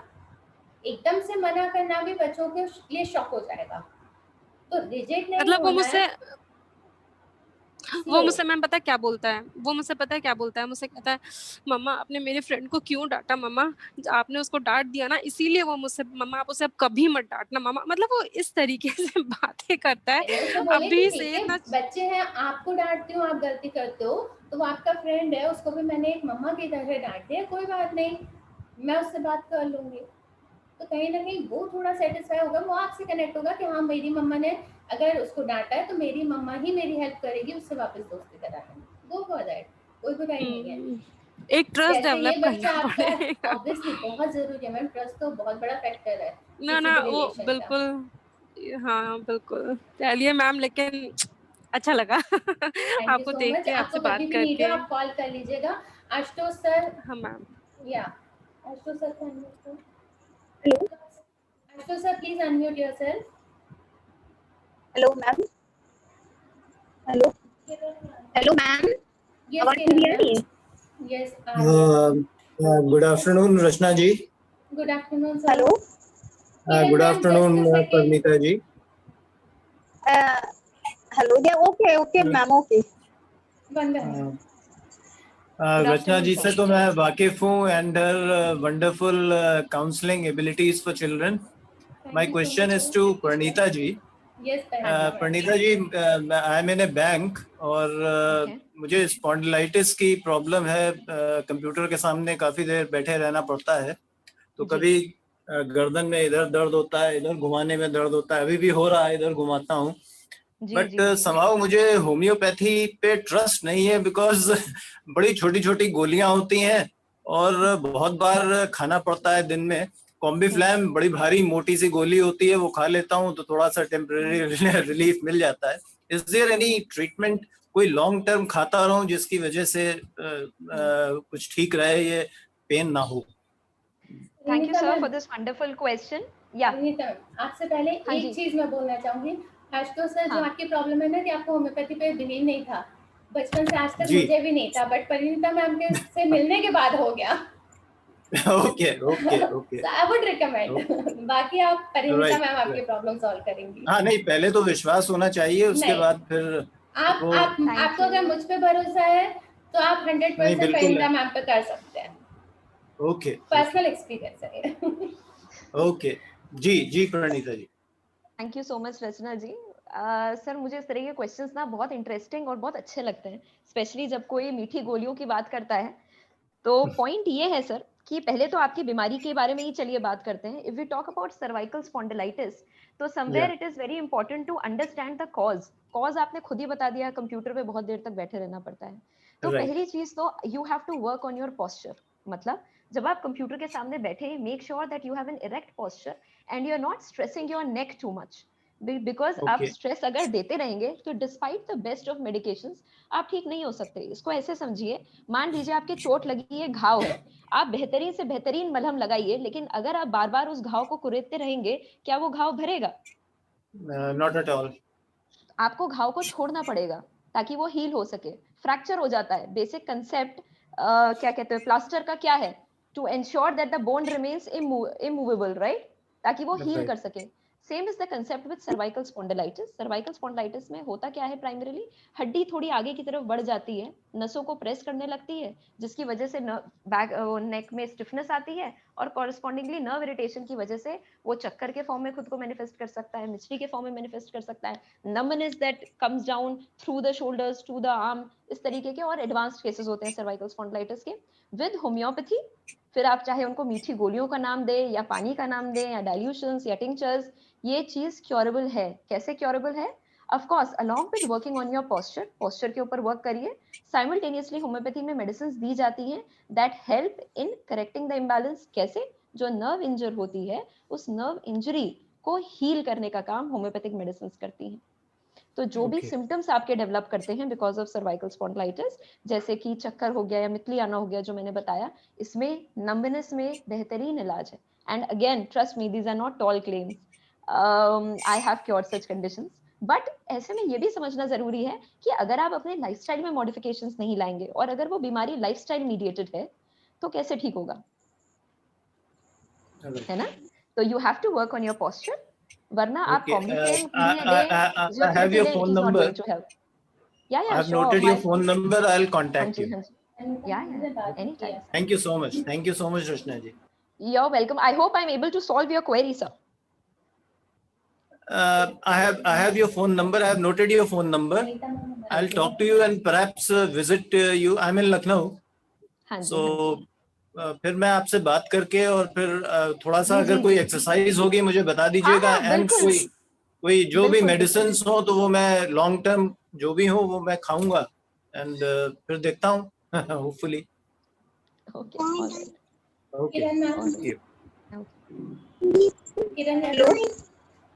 हेलो. Yes ma'am. यस, वो मैम मेरा बेटा है 9 ईयर का, तो मुझे उसकी हाइट के लिए थोड़ा सा ये था कि मतलब हाइट उसकी नहीं बढ़ रही है. ये मेरा बेटा है, काफी दुबला पतला है और हेल्थ भी बहुत कमजोर है, तो इसके लिए मुझे मतलब कोई ट्रीटमेंट है क्या? देखिए अगेन इस केस में भी मैं आपको बताती हूँ. पहले तो ऐसे ही कोई भी दवा ले लेना जिससे हाइट बढ़ जाए. कई सारी दवाइयां मार्केट में अवेलेबल हैं कि ये दवा ले लो हाइट की, ऐसे वर्क नहीं करता है. जैसे मैंने बताया ऐसी चीज, बच्चे की हाइट क्यों नहीं बढ़ रही है, इसके कॉजेस कई हो सकते हैं. पहला है, क्या बच्चे की फिजिकल एक्टिविटी उस तरीके की है, क्या बच्चे का खान पान उस तरीके का है. बढ़ते हुए बच्चों को के लिए एक बैलेंस डाइट होना बहुत जरूरी है. क्या उस बच्चे को proper amount of protein, vitamins, green leafy vegetables, carbohydrates, क्या ये सब मिल रहा है बच्चे को? डाइट का बहुत इंपॉर्टेंस है, फिजिकल एक्टिविटी का बहुत इंपॉर्टेंस है. क्या बच्चा स्ट्रेचिंग करता है, साइकिलिंग करता है, जो जिस तरीके से डेली विगरस एक्टिविटी बच्चों की होनी चाहिए, फ्रेश एयर, फ्रेश ऑक्सीजन मिलना चाहिए, वो मिल रहा है बच्चे को? अगर ये सब के बावजूद बच्चे की हाइट नहीं बन रही है तो कंसिडर करने वाली बात है. बच्चों के लिए बोलते हैं भूख नहीं लगती है बच्चों को, बहुत कॉमन प्रॉब्लम है जिसके साथ पेरेंट्स आते हैं मेरे पास कि हमारे बच्चे को भूख नहीं लग रही है, और डिटेल में पूछो या मन नहीं करता है खाने का. मैगी तो जी ये कहो 2-2 प्लेटें खा ले. तो यहाँ पर बात जो है ना वो एपेटाइट मतलब भूख से ज्यादा इस चीज की है कि क्या बच्चे को न्यूट्रिशियस खाना मिल रहा है या नहीं. एंड दिस इज समथिंग जिसमें काउंसलिंग की बहुत इंपॉर्टेंस है, जहाँ पर आप पेरेंट्स को भी अवगत कराते हैं कि कैसे वो खाने को और इंटरेस्टिंग और बच्चे के लिए बेहतर बना सकते हैं. And at the same time बच्चों को भी समझना जरूरी है कि उनके लिए क्या सही है क्या नहीं. तो बच्चों को after the age of 5 I personally feel कि बच्चे इतने समझदार हो चुके होते हैं कि वो अपना सही और गलत माँ बाप के मार्गदर्शन के बाद समझ सकें. तो सिंपल मेडिसिन के ऊपर मत डिपेंडेंट रहिए. जैसे मैंने बताया कि सेहत की चाबी आप किसी के हाथ में नहीं दे सकते ये समझ के कि मैं ये गोली खिला दूं अपने बच्चे को और मेरा बेटा बिल्कुल तो it doesn't work like that. कई सारी चीजें हैं जो साथ में वर्क करती हैं और फिर रिजल्ट आता है। और छोटे बच्चों के केस में तो वैसे भी हाइट को जितना नेचुरली बढ़ने दिया जाए उतना बेहतर है। हाँ, अगर कोई पैथोलॉजी है, कोई हार्मोनल इम्बैलेंस है, तो उसके लिए डेफिनेटली होम्योपैथी में इलाज है। Okay ma'am, okay, thank you so much. You are welcome. Anita Negi ma'am, you raised your hand. Hello welcome ma'am. Hello, नमस्ते आवाज आ मैम। रही मेरी? या नमस्ते। हेलो। हेलो, हाँ जी यस मैम, मैम, आवाज आ रही है। हाँ हाँ, माई सेल्फ डॉक्टर नेगी। मैं तो वैसे खुद गायनिकोलॉजिस्ट हूँ सिविल हॉस्पिटल में इस समय लखनऊ में। एक्चुअली मेरी डॉटर है 26 ईयर्स की है, उसने बीटेक किया हुआ है और इस समय जॉब में है एक्सेंचर में पुणे में। ठीक है, तो उसको एक्चुअली अब ये था कि उसका मन नहीं लगता जैसे जॉब में। उसको कहती है कि मुझे ये नहीं करना था मम्मा, मुझे कुछ और चाहिए। कि वो उसने कंप्यूटर साइंस से किया हुआ है और जिस समय इसको जॉब मिली उस समय ये बिल्कुल नंबर 1 पे था कंप्यूटर साइंस। अब कहती है मेरे को कुछ साइकोलॉजिकल वाली चीजें चाहिए, मुझे साइकोलॉजी में करना है। अब उसने 4 साल जॉब भी कर लिया, पहले तो थी IBM में, उससे भी उसका रिकॉर्ड बहुत अच्छा है। तुरंत उसका प्रमोशन भी हो गया, उससे फिर कंपनी चेंज करी। तो अब लेकिन उसका मन नहीं लगता है। अब कहती है मुझे कोई सिटिंग जॉब नहीं चाहिए।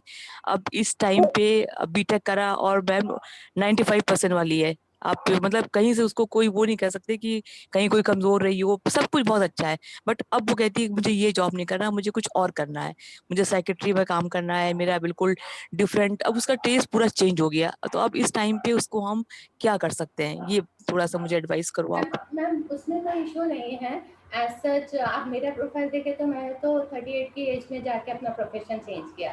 बट जी एक्चुअल जी जी, में इसीलिए जो तो। मेरी एक सोच है कि आपका प्रोफेशन वो होना चाहिए जो आपको खुश रखे, जहाँ आपको हैप्पीनेस मिले।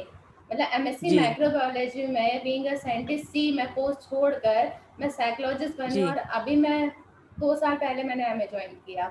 तो अरे आप ही बट का देख के तो मुझे लग रहा है, क्योंकि नहीं, मुझे लग रहा है बट उसकी तो अभी इतनी एज भी नहीं हुई है। अब कह रही मुझे सेक्रेटरी में नहीं करना है नहीं, मम्मा, तो कोई अब कोई दिक्कत जी नहीं है मैम। एंड उसके लिए ऑप्शंस भी हैं एज वेल एज जो हम लोग मैंने अपना प्रोफेशन चेंज किया, बस वो एक अनसेटिस्फेक्शन वाली चीज़ थी अंदर। And I was not aware जी कि मुझे साइकोलॉजी करना चाहिए। बट मुझे हाँ किसी के थ्रू पता चला अबाउट फिंगरप्रिंट एनालिसिस, तो मैंने वो किया। उसमें मेरा पोटेंशियल निकल के आया कि I can be a good counsellor and naturally. तो अगर आप देखें तो यस यस पहले सलाहें बहुत दी हैं, बीइंग अ जी टीचर डिसिप्लिन इंचार्ज भी रह लिए। मतलब जी 300 400 900 1200 जितने बच्चे हों, हाँ मेरे एक इशारे हाँ पे वो सीधे खड़े हो जाते थे। तो that was hmm. Something, but I was not aware. तो after this fingerprint analysis I came to know about my potentials. And फिर मैंने रास्ते ढूंढने शुरू करे कि how to go with that. So I change at जी दिस एज। एंड मैं आपको पर्सनली अपना पिक भेजूंगी 4 साल पुराना, जी और बहुतों ने जी देखा हुआ है, ठीक है। तो मैं जी आपको भेजूंगी, जी आप उससे अंदाजा लगाइएगा कि एक जो आपका इनर कोर सेटिस्फेक्शन होता है, एक जो जी हैप्पीनेस जी होती जी है, यस वो यस आपकी हाँ फिजिक पे कितना बड़ा असर डालती है। अभी मेरे लैपटॉप में जी भी है, नहीं तो बिल्कुल यस मुझे बिल्कुल शर्म नहीं आएगी यहाँ पे स्क्रीन शेयर करने हाँ में। मेरे जी लैपटॉप में वो पिक जी है जी नहीं मेरा। तो देयर इज अ जी ह्यूज जी डिफरेंस। और जिन्होंने मुझे जी पर्सनली 4-5 साल पहले देखा है वो तो मुझे जानते ही जी हैं। तो आप उस अच्छा चेंज को देख सकते हो। तो आई थिंक कि और अगर बिकॉज लाइफ में मैम कितना भी आप पैसा कमा लीजिए, कितना सक्सेस ले जी लीजिए, बट एक्चुअल सेटिस्फेक्शन तभी मिलता है जब आप जॉब खुश हो। सर्टिफिकेट जी लाइक जी चेतन जी। भगत। और एक चेतन बात भगत और, एक एक्चुअली बहुत जब बड़ा 12th एग्जाम्पल में है उसका। हाँ हाँ नहीं 12th में जैसे लोग के मार्क्स उसके अच्छे थे 95% था, तो एक्चुअली मेरे हस्बैंड भी डॉक्टर है इस समय पर DG हेल्थ है, डॉक्टर नेगी एंड ही जी DG हेल्थ। तो आप सोचिए कि उसको ये बोला ना कि डॉक्टर के लिए, तो उसने मना करा। ठीक है भाई, जो उनका था वो लोग बन गए है ना, बट अब वो सेटिस्फाइड नहीं अपनी जॉब से। और थोड़ा सा उसको प्रॉब्लम है इस समय, जैसे बताया ना PCOD वाली एंड एक्ने की। तो मैं उसके लिए परिणीता से थोड़ा सा एक सजेशन मांग रही थी कि इनसे भी बात कर हाँ लूं जी।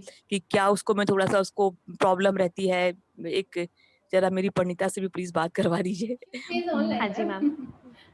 मैम मैंने सुना जैसे आपने बच्ची के बारे में बताया, तो अब जी ये स्ट्रेस जी ही कहीं ना कहीं कॉज हो सकता है बिल्कुल जो उसको बिल्कुल मोस्ट। हार्मोनल इम्बैलेंस यस हुआ है। Yes and yes and yes along with पूरा स्ट्रेस, मैम आप तो खुद गायनेकोलॉजिस्ट हैं, यू जी अंडरस्टैंड जी कि जी यस पीसीओडी जो है हाँ हार्मोनल हाँ इम्बैलेंस की वजह से होता बिल्कुल है। हाँ यस, हाँ बट अगेन देयर आर हाँ होस्ट ऑफ अदर कॉजेज हम्म, जिसमें या लाइफस्टाइल अगेन एक बहुत बड़ा बिल्कुल रीजन है। यस तो ऐसे में जब मैं केसेस टेकअप करती हूँ ना, जी तो ऐसे पेशेंट्स को जी हमें होलिस्टिकली डील करना होता है। जो बिल्कुल बिल्कुल मेडिसिन दी हाँ जाती है, एंड जी सरप्राइजिंग चीज ये है कि जब हम दवा देते हैं तो मैम जो जी पहला डिफरेंस आप नोट करेंगे ना, वो बच्चे की जी इमोशनल और मेंटल हेल्थ पे देखेंगे यस आप डिफरेंस। बिल्कुल मतलब बिल्कुल जैसे मैंने हम एक ये केस हाँ डाला था पीसीओएस हम्म वाला, उसमें भी जी आप देख रहे हैं कि उस पेशेंट ने क्या लिखा, that I am free from anxiety and depression, you yes no.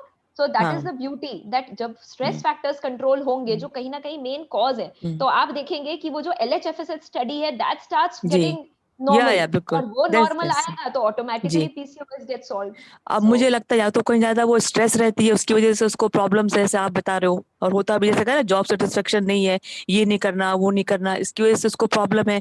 और थोड़ा उसको डिलेड प्यूबर्टी भी था, उसको करीब मेरे ख्याल में 20 एज पे उसको पीरियड शुरू हुए, वो भी विड्रॉल के थ्रू सारा हम लोगों ने। लेकिन उसको थायराइड की प्रॉब्लम भी है, उसको अभी एल्ट्रॉक्सिन लेती है इस टाइम पे, 100 ले रही है फॉर द लास्ट 6 years।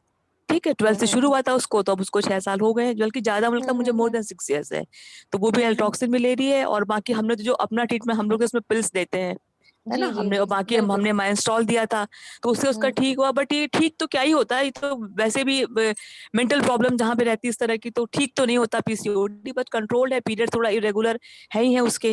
तो उसको जो इस समय एक्ने की प्रॉब्लम होगी, उसकी इतनी बिल्कुल क्लियर स्किन थी, हम आपको बता नहीं सकते, बहुत ही अच्छी, मतलब इस समय उसको ऐसे जैसे बिल्कुल नहीं थे एकदम डार्क स्किन पे पैचेस, हो सकता है उसकी वजह से भी उसको थोड़ा दिक्कत हो रही हो, तो उसको ये सब प्रॉब्लम इधर बहुत हो गई है।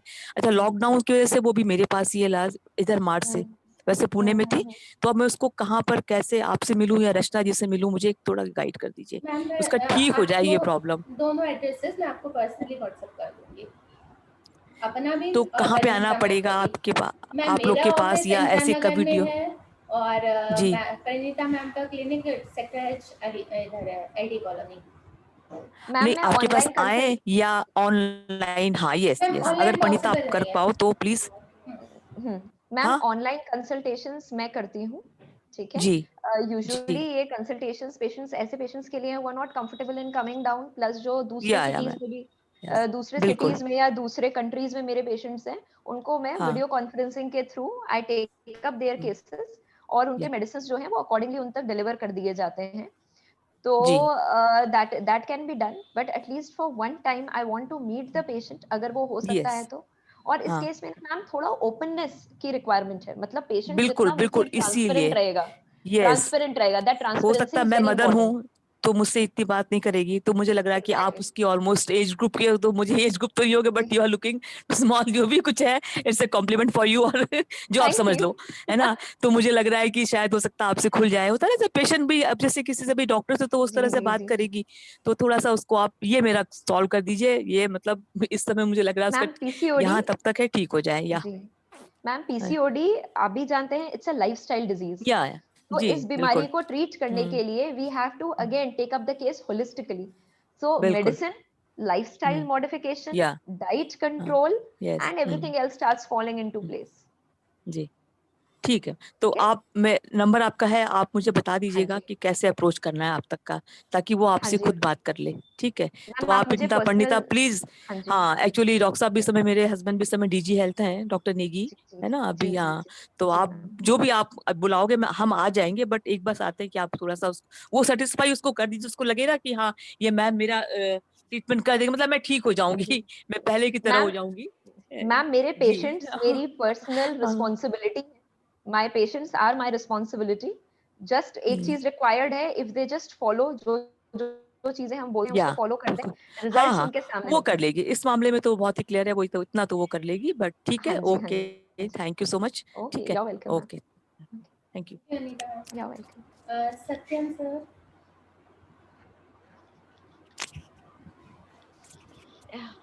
Satyam sir please unmute yourself, है प्रेजेंट है। Hello, hello Satyam, my voice is clear. या योर वॉइस इज क्लियर, उसी में Okay, रखिए, good. योर इसमें Good video is evening, ma'am. Off, good evening. आपका वीडियो ऑफ है Satyam sir? Ma'am you know मैं स्कूल में हूँ, इस टाइम मीटिंग से मैं बाहर आके बस okay okay, please sorry please for go this. Ahead, okay please go ahead. Okay okay, मैं मैम से श्रीवास्तव मैम से पूछना चाहूँगा। एक्चुअली मैं ma'am I am a professional dancer and Okay. I'm doing job at Delhi Public School as a dance teacher. But Okay. last 2 years से I have a problem in my legs. मेरे knees and ankles में pen रहता है जब मैं ज़्यादा dance कर लेता हूँ। और Okay. इसका ट्रीटमेंट भी काफ़ी टाइम से एलोपैथिक का चल रहा है, मतलब ये ड्यू टू कोरोना अभी इधर मैं दिखा नहीं पा रहा हूँ, जो उन्होंने मुझे प्रेस्क्राइब किया था मेडिसिन वही ले रहा हूँ, विटामिन डी वगैरह वगैरह, लेकिन मुझे कुछ रिलीफ नहीं है। और मेरा जो फॉर्टे था डांस का, कथक, वो मैंने लगभग 2 साल से किया ही नहीं है, सिर्फ इसी वजह से क्योंकि मुझे ये प्रॉब्लम है। और मैं डीपीएस में वेस्टर्न डांस टीचर हूँ, तो वहाँ कोई इशू नहीं होता, लेकिन मेरी पर्सनली जो मुझे कथक में एमए वगैरह करना था वो सब कुछ रुक गया इसकी वजह से। तो मुझे ये जानना था कि होम्योपैथिक में इसके लिए कुछ मेडिसिन वगैरह।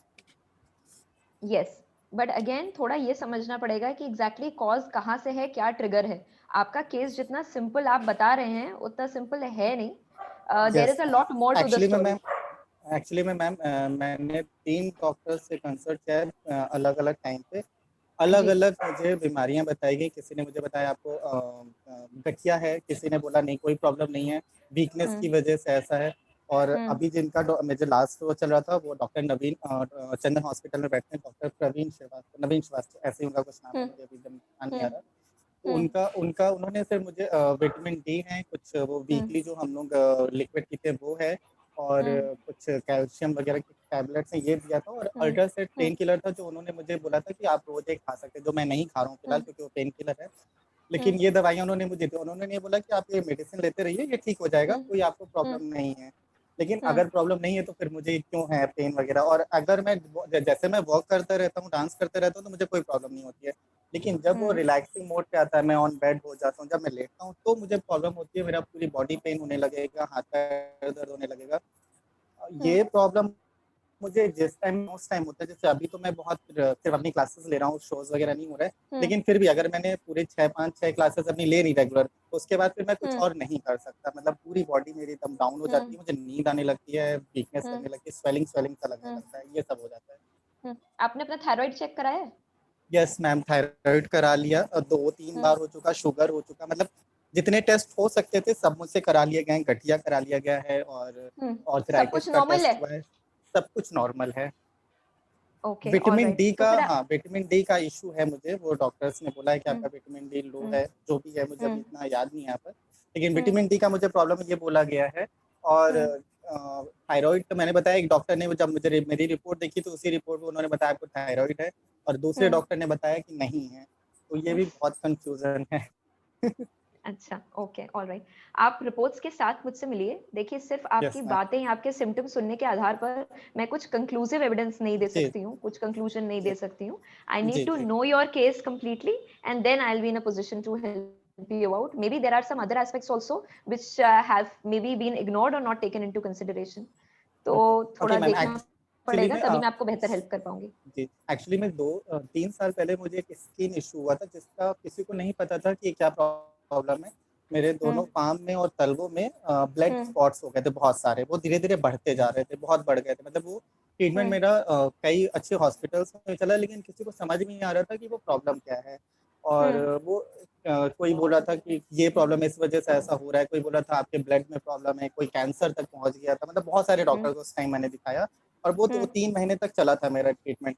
फिर विवेकानंद में एक स्किन डॉक्टर थे, उनका नाम मुझे याद नहीं आ रहा, उन्होंने बोला कि आपको ये प्रॉब्लम है, और वो कुछ इंफेक्शन टाइप का उन्होंने बताया था। मुझे एक इंजेक्शन लगा और वो रात भर में ठीक हो गया था। उसके बाद से मुझे ये प्रॉब्लम शुरू हो गई है। Okay, alright, got it. आप इसका होम्योपैथिक ट्रीटमेंट कराइए, आपको बिल्कुल आराम मिलेगा, बिल्कुल आराम मिलेगा। I can assure you. बहुत ज्यादा मैं डिटेल में एक्सप्लेन नहीं करना चाहूंगी आपको यहाँ पर कि एग्जैक्टली आपका क्या इशू है, बिकॉज और लोग भी हैं, बट समवेयर कोरिलेशन आप बस इतना समझ लीजिए, जो भी आपका स्किन इशू था, समवेयर उसका सप्रेशन हुआ है, and that is manifesting itself in the form of these pains. और होम्योपैथिकली इसका कोरिलेशन है। एंड आप ट्रीटमेंट अभी किसी होम्योपैथिक फिजिशियन को दिखाइए, आपके एरिया में अगर कोई अच्छे होम्योपैथिक फिजिशियन है, वरना आप मुझे कांटेक्ट कर सकते हैं। मैं लखनऊ में ही हूँ, मैं आपसे ही कांटेक्ट करूंगा। हाँ जी, एक्चुअली मुझे होम्योपैथिक में बहुत ज्यादा बिलीव नहीं रहा है कभी। हाँ, मत करिए। मैं तो खुद नहीं चाहती मेरे पेशेंट होम्योपैथी में बिलीव करें। I just want them to take medicines. Actually ma'am वो टाइम पे दवाई लेना वो मेरे लिए बहुत मुश्किल होता है। मैंने कोशिश किया है कई बार, लेकिन वो हो ही नहीं पाता है। लेकिन मैं इस टाइम चाह रहा था कि मेरा पूरा लाइफ खराब होने वाला है अगर मेरा पैर नहीं राइट सही राइट होता। मुझे बहुत इसकी टेंशन, मैंने आज I would अपॉइंटमेंट ली है एक डॉक्टर की, मैं शाम को जा रहा हूँ दिखाने लेकिन मैं ओके सोच रहा हूँ पहले मैं आपसे मिल लूँ, फिर उसके बाद ऑलराइट मैं देखता हूँ। प्लीज मुझे आपका एड्रेस वगैरह मैं रचना मैम से ले वो लूंगा मैं दे और मैं हाँ आपसे जी अपॉइंटमेंट आपको लेके मिल मिलता हूँ। जाएगा। सत्यम एक यस इंटरप्ट मैम, करूंगी। Yes ma'am. परिणीता मैम की दवाइयाँ बहुत इजी है खाना, मैं खा रही हूँ सोच अच्छा ओके तब मैंने ठीक बोला ना, है। मैं तो कुछ ये बोलती नहीं, मैं तो खुद ही कहती हूँ कि प्लीज होम्योपैथी में विश्वास मत करो, सिमरन को बिना विश्वास किए आओ, दवा लो एंड ओके देन फिर बात करते हैं, ठीक है? पहले श्योर, इस्तेमाल थैंक यू करें सो फिर मच मैम। विश्वास करें। पहले इस्तेमाल करो फिर विश्वास करो। Simran thank you so ma'am, much ma'am. Okay you are Simran welcome. Kaur ma'am. Yes, ma'am. Hello, ma'am. Yes I Kanika wanted to ma'am, talk to next up है। ma'am, Parinita ma'am. I हाँ जी have PCOD. But okay actually यार मैंने ultrasound कराया था और हाँ जी बट मेरे पीरियड्स रेगुलर नहीं है। ओके मेरी 20 साइकिल है आपकी और आवाज ना, आपकी आवाज थोड़ा क्रैक कर रही है, I am not able to hear you clearly. can I just switch off the video? Maybe that would help. You can just give it a shot, try. अभी क्लियर है? हाँ जी बोलिए। हाँ जी, I have this problem of PCOD. Alright मैंने ultrasound कराया था मतलब within a year now. मेरे पीरियड्स भी इरेगुलर नहीं है, मतलब ओके 25 डेज साइकिल है, इट्स रेगुलर हाँ जी हाँ बट जी कनिका मम्मी के बारे में I put a lot of like weight put on बहुत हुआ है जी और टमी फैट लाइक वो काफी मतलब बढ़ गया है एंड सो ये क्या ये सारे साइड इफेक्ट्स हैं पीसीओडी के और is there any other reason? Side effect नहीं, देखिए पीसीओडी ना एक बहुत बड़ा टर्म है। सिंपल अगर ओके अल्ट्रासाउंड में पीसीओडी निकल कर आ जाता है तो that is not the conclusive evidence of a person having this. इसके साथ कई सारे हार्मोनल स्टडीज भी होती हैं जो कंफर्म करती हैं इसको कि पीसीओडी है या नहीं है। अलोंग विद दैट अगर सिम्टम्स की बात करें, अगेन इरेगुलर पीरियड्स आना are not the only symptom of PCOD. Along with that acne is a very common symptom, then obesity is a very common symptom, then hirsutism कहते हैं facial hair, कई ladies के facial hair काफी बढ़ जाते हैं, that is also a symptom of PCOD.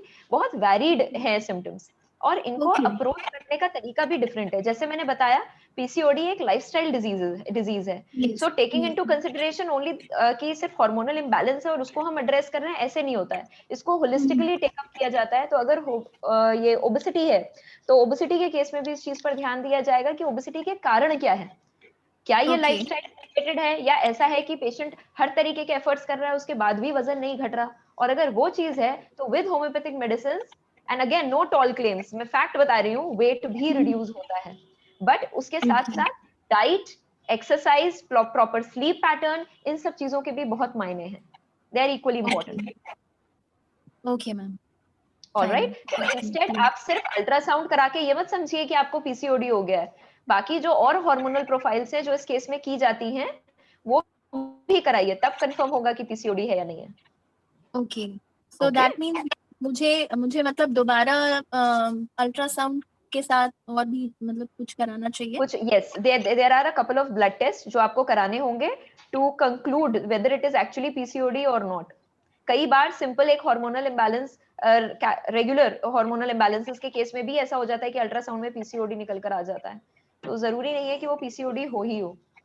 Okay so ma'am I am in Bangalore, so आप online I can consult you online right? Yes, of course. Yes, of course. I'm available on online consultation and medications are dispatched at patient's residence. So that facility is also there. Thank you so much, ma'am. Thank you. You're welcome. You're welcome. Kanika ma'am.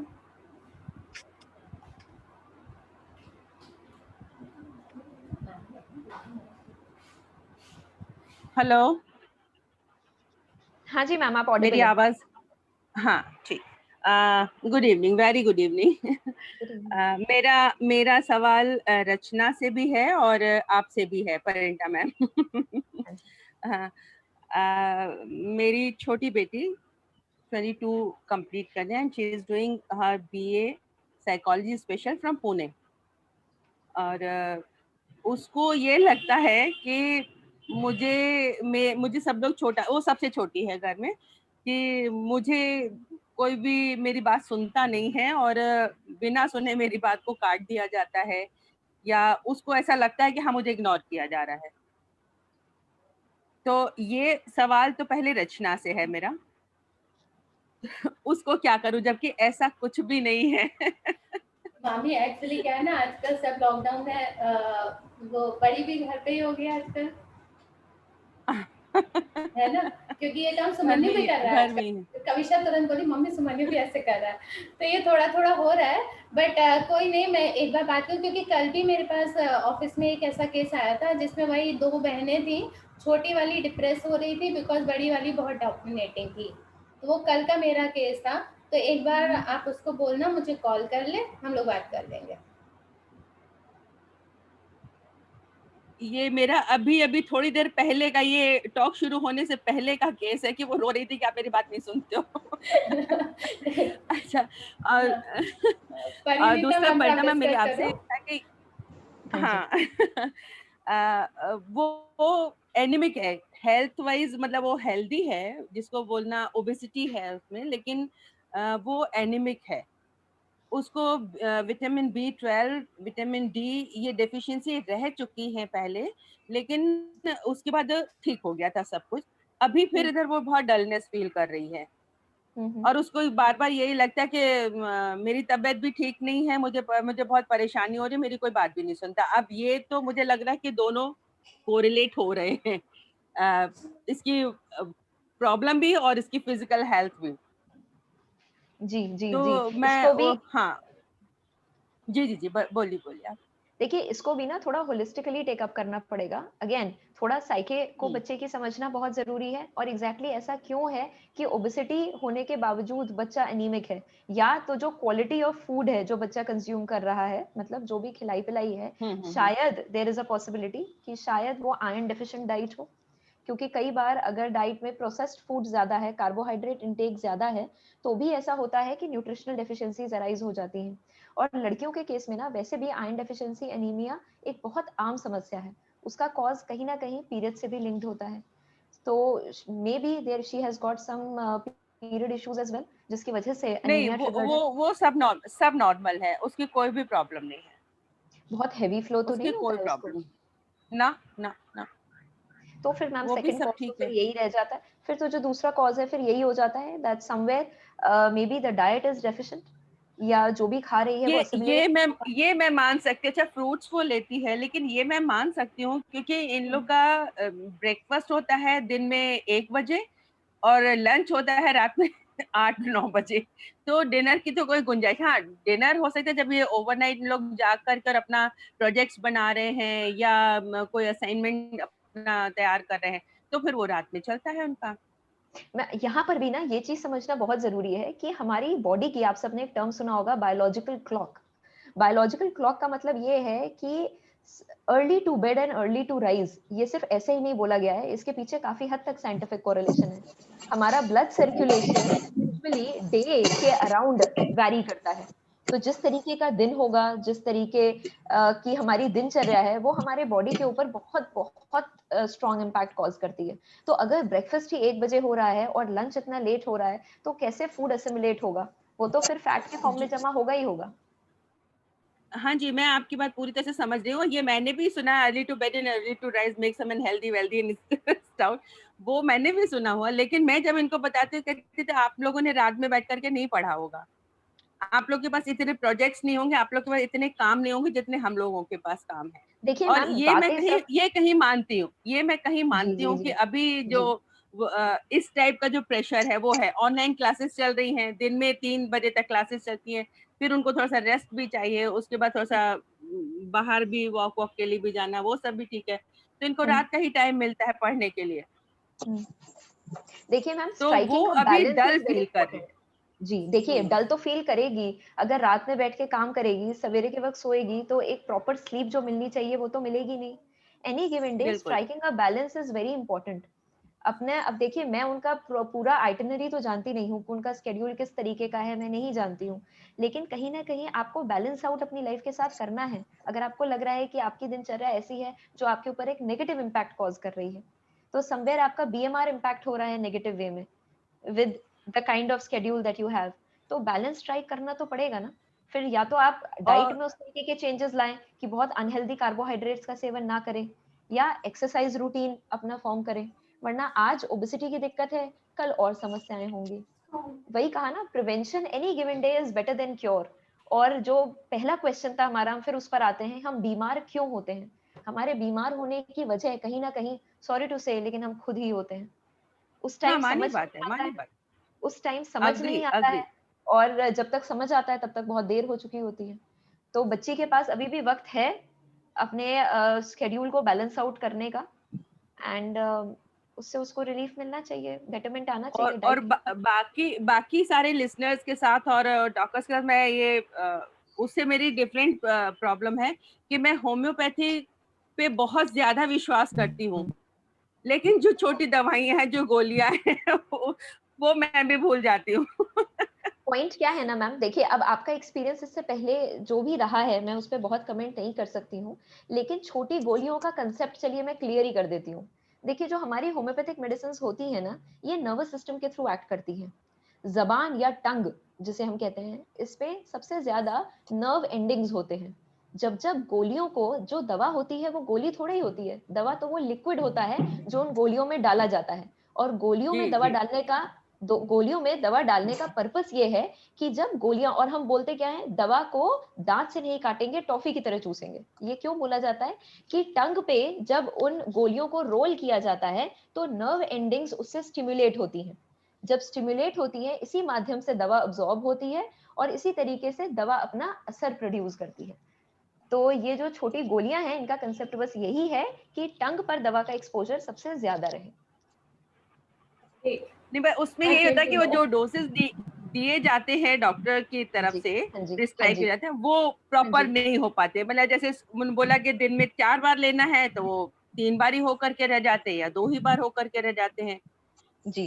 देखिए तो ये भी बस depend करता वही। है कि किस तरीके की, ये भी डिपेंड करता है कि किस तरीके की बीमारी के लिए आप डॉक्टर के पास गए हैं। अब देखिए अगेन, जैसे मैंने कहा, मैं और डॉक्टर्स के बारे में नहीं जानती, बट मेरे जो भी पेशेंट्स यहाँ पर देख रहे हैं, जिसमें रचना जी हैं और एक आध नाम मैं और देख रही हूँ, उन्हें पता है कि मेरी दवाइयाँ बहुत जल्दी-जल्दी नहीं रिपीट करनी होती हैं, मैक्सिमम ट्वाइस। उसमें से बेसिक कुछ प्रोटोकॉल्स होते हैं जो मैं फॉलो करने को बोलती हूँ अपने पेशेंट्स को।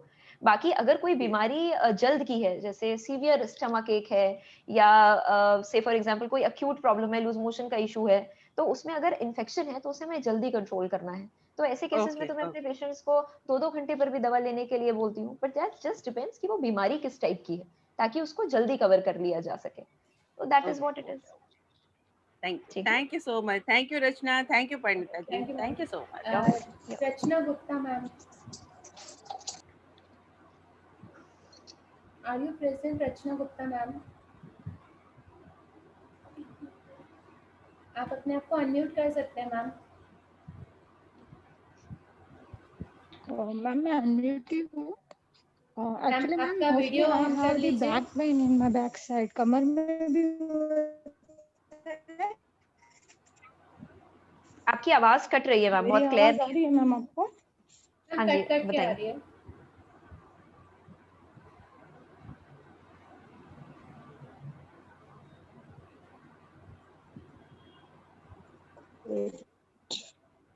बिल्कुल है।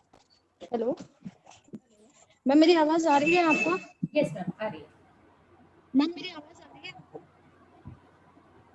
मैम मुझे ना एक्चुअली मोस्टली बैक पेन रहता है और पीरियड्स में बहुत ही ज्यादा होता है ना, अनबियरेबल हो जाता है मुझे। तो जी। जब वो जाता है तो कभी कभी चले जाता है, लेकिन मोस्टली रहता भी है। तो इसके हम्म पीछे रीजन क्या? उसके लिए मुझे कुछ कोई ट्रीटमेंट या ऐसा कुछ करवाना पड़ेगा? बैक एक, एक्चुअली अगर मुझे समझ में ही आपका, नहीं आ रहा है। पहले मुझे बैक में होता था। आप एक जगह पर स्थिर खड़े होइए फिर पहले पूछिएगा। मैम सिर्फ बैक में होता था। हाँ जी। बस एक सेकंड में खड़ी हो गई। एक्चुअली मुझे पता नहीं था ना मेरा कन्वर्सेशन होने वाला है। अब मैं खड़ी हो गई मैम। मुझे ये हाँ पूछना जी। था, जैसे पहले बैक में ही होता था, अब मुझे ना यहाँ ये जो जस्ट जैसे किडनी या क्या बोलते हैं उसे, लीवर, बैक में भी उसी में दर्द होता है और आगे भी हड्डियों में दर्द होता है। तो मुझे होता क्या है, मुझे वही समझ में नहीं आता है। झुकू तो मुझे दर्द होता है, वैसे दर्द नहीं होता है। आपने कभी कोई इन्वेस्टिगेशन वगैरह स्टैंडिंग कराई में है, मुझे कोई अल्ट्रासाउंड प्रॉब्लम नहीं, वगैरह? लेकिन झुकू तो हाँ। नहीं ओके, मैम, और मुझे जैसे मेरे डिलीवरी वगैरह भी हुई है, एवरीथिंग नॉर्मल आता है और कोई बीमारी भी नहीं है। बस ओके। बैक पेन मुझे बहुत होता है, जना कभी कभी जब पीरियड में ज्यादा हो जाता है, जैसे अभी गया मेरा, लेकिन जाते जाते वो मुझे बहुत वीकनेस देते जाता है। हाँ, तो अगेन ये थोड़ा सा हार्मोनल इम्बैलेंस का ही पार्ट है। अब इसको टेक अप करने के लिए और भी कई पैरामीटर्स को कंसीडर करना पड़ेगा, तब मैं आपको बेहतर बता पाऊंगी एग्जैक्टली क्या इशू है और कैसे एड्रेस हो सकता है। फिलहाल एक चीज मैं जरूर कहूंगी, ऐसे केसेस में रैंडमली बहुत पेन किलर्स मत लिया करिए। हॉट बॉटल और मैम मैं फर्मेंटेशन। दवाइयाँ लेती नहीं हूँ, यानी इसीलिए नहीं लेती हूँ कि वो इफेक्ट साइड करती है, बट अब मुझे ना पहले मुझे बियरेबल हो जाता था, अब कैसा है, काम वगैरह करती हूँ मैं, जैसे मैं प्रोफेसर हूँ, तो अब मुझे ना अनबियरेबल हो जाता है। जैसे घर का काम भी रहता है, मॉर्निंग में वो कंप्लीट कर लो और आफ्टरनून में ये सेशन होता है, तो अब इतनी वीकनेस होती है कि मैं दोनों चीजें कर नहीं पा रही हूँ। इसके लिए आपको थोड़ा मिलना पड़ेगा, कुछ बेसिक इन्वेस्टिगेशंस मैं बताऊंगी, वो करवाइएगा। बट मैम और मैं सब तो जानते जैसे हुए, भोपाल हाँ, में रहती हूँ, तो कोई मध्य दिक्कत नहीं प्रदेश। है। जैसे मैंने बताया ना, जैसे मैंने बताया, केसेस में ऑनलाइन कंसल्टेशन के थ्रू भी लेती हूँ। आप हाँ हाँ। अपॉइंटमेंट लेकर मुझसे बात करिएगा, आपका केस पूरा समझ के फिर अकॉर्डिंगली अगर किसी इन्वेस्टिगेशन की रिक्वायरमेंट है तो वो करा के फिर कॉज को, वजह को पकड़ के ट्रीटमेंट करेंगे, तो आपको डेफिनेटली रिलीफ मिलेगा। खाने में भी मैम मेरे को, मुझे ना भूख लगती है, लेकिन मुझे खाओ तो ना वोमिट जैसा लगता है। वो जी जी, खाने से नहीं ज्यादा तो मुझे आपको, लिक्विड डाइट पसंद है। लिक्विड ऐसा लगता है, लिक्विड खा लिया जाए, कौन ऐसे सॉलिड डाइट मुझे खाया नहीं जाता है। जी जी जी, नहीं तो इसको थोड़ा और सारी चीजों को ध्यान में रख के टेकअप करना होगा, तब बेहतर आपकी मदद कर पाएंगे। लेकिन हाँ, ये जरूर है, ये कंडीशन आपकी क्योरेबल है। ठीक है। तो मैम इनटेक का कोई ये है क्या, या खाने पीने की वजह से हो रहा है, या पता नहीं यार क्या से हो रहा है? कई देखिए कॉजेज मैंने जैसे बताया ना, कॉज के लिए मुझे आपके बारे में कुछ और इंफॉर्मेशन भी चाहिए होगी, और ओके उसी मैम। इंफॉर्मेशन के आधार पे मैं आपको बेहतर गाइड कर पाऊंगी। ओके। मैं अभी ग्रुप में मैम का और अपना नंबर अलग से शेयर कर दूंगी, तो आप सब लोग नोट करके आप लोग डायरेक्ट कांटेक्ट भी कर सकते हैं। Okay next ma'am. Poonam ma'am.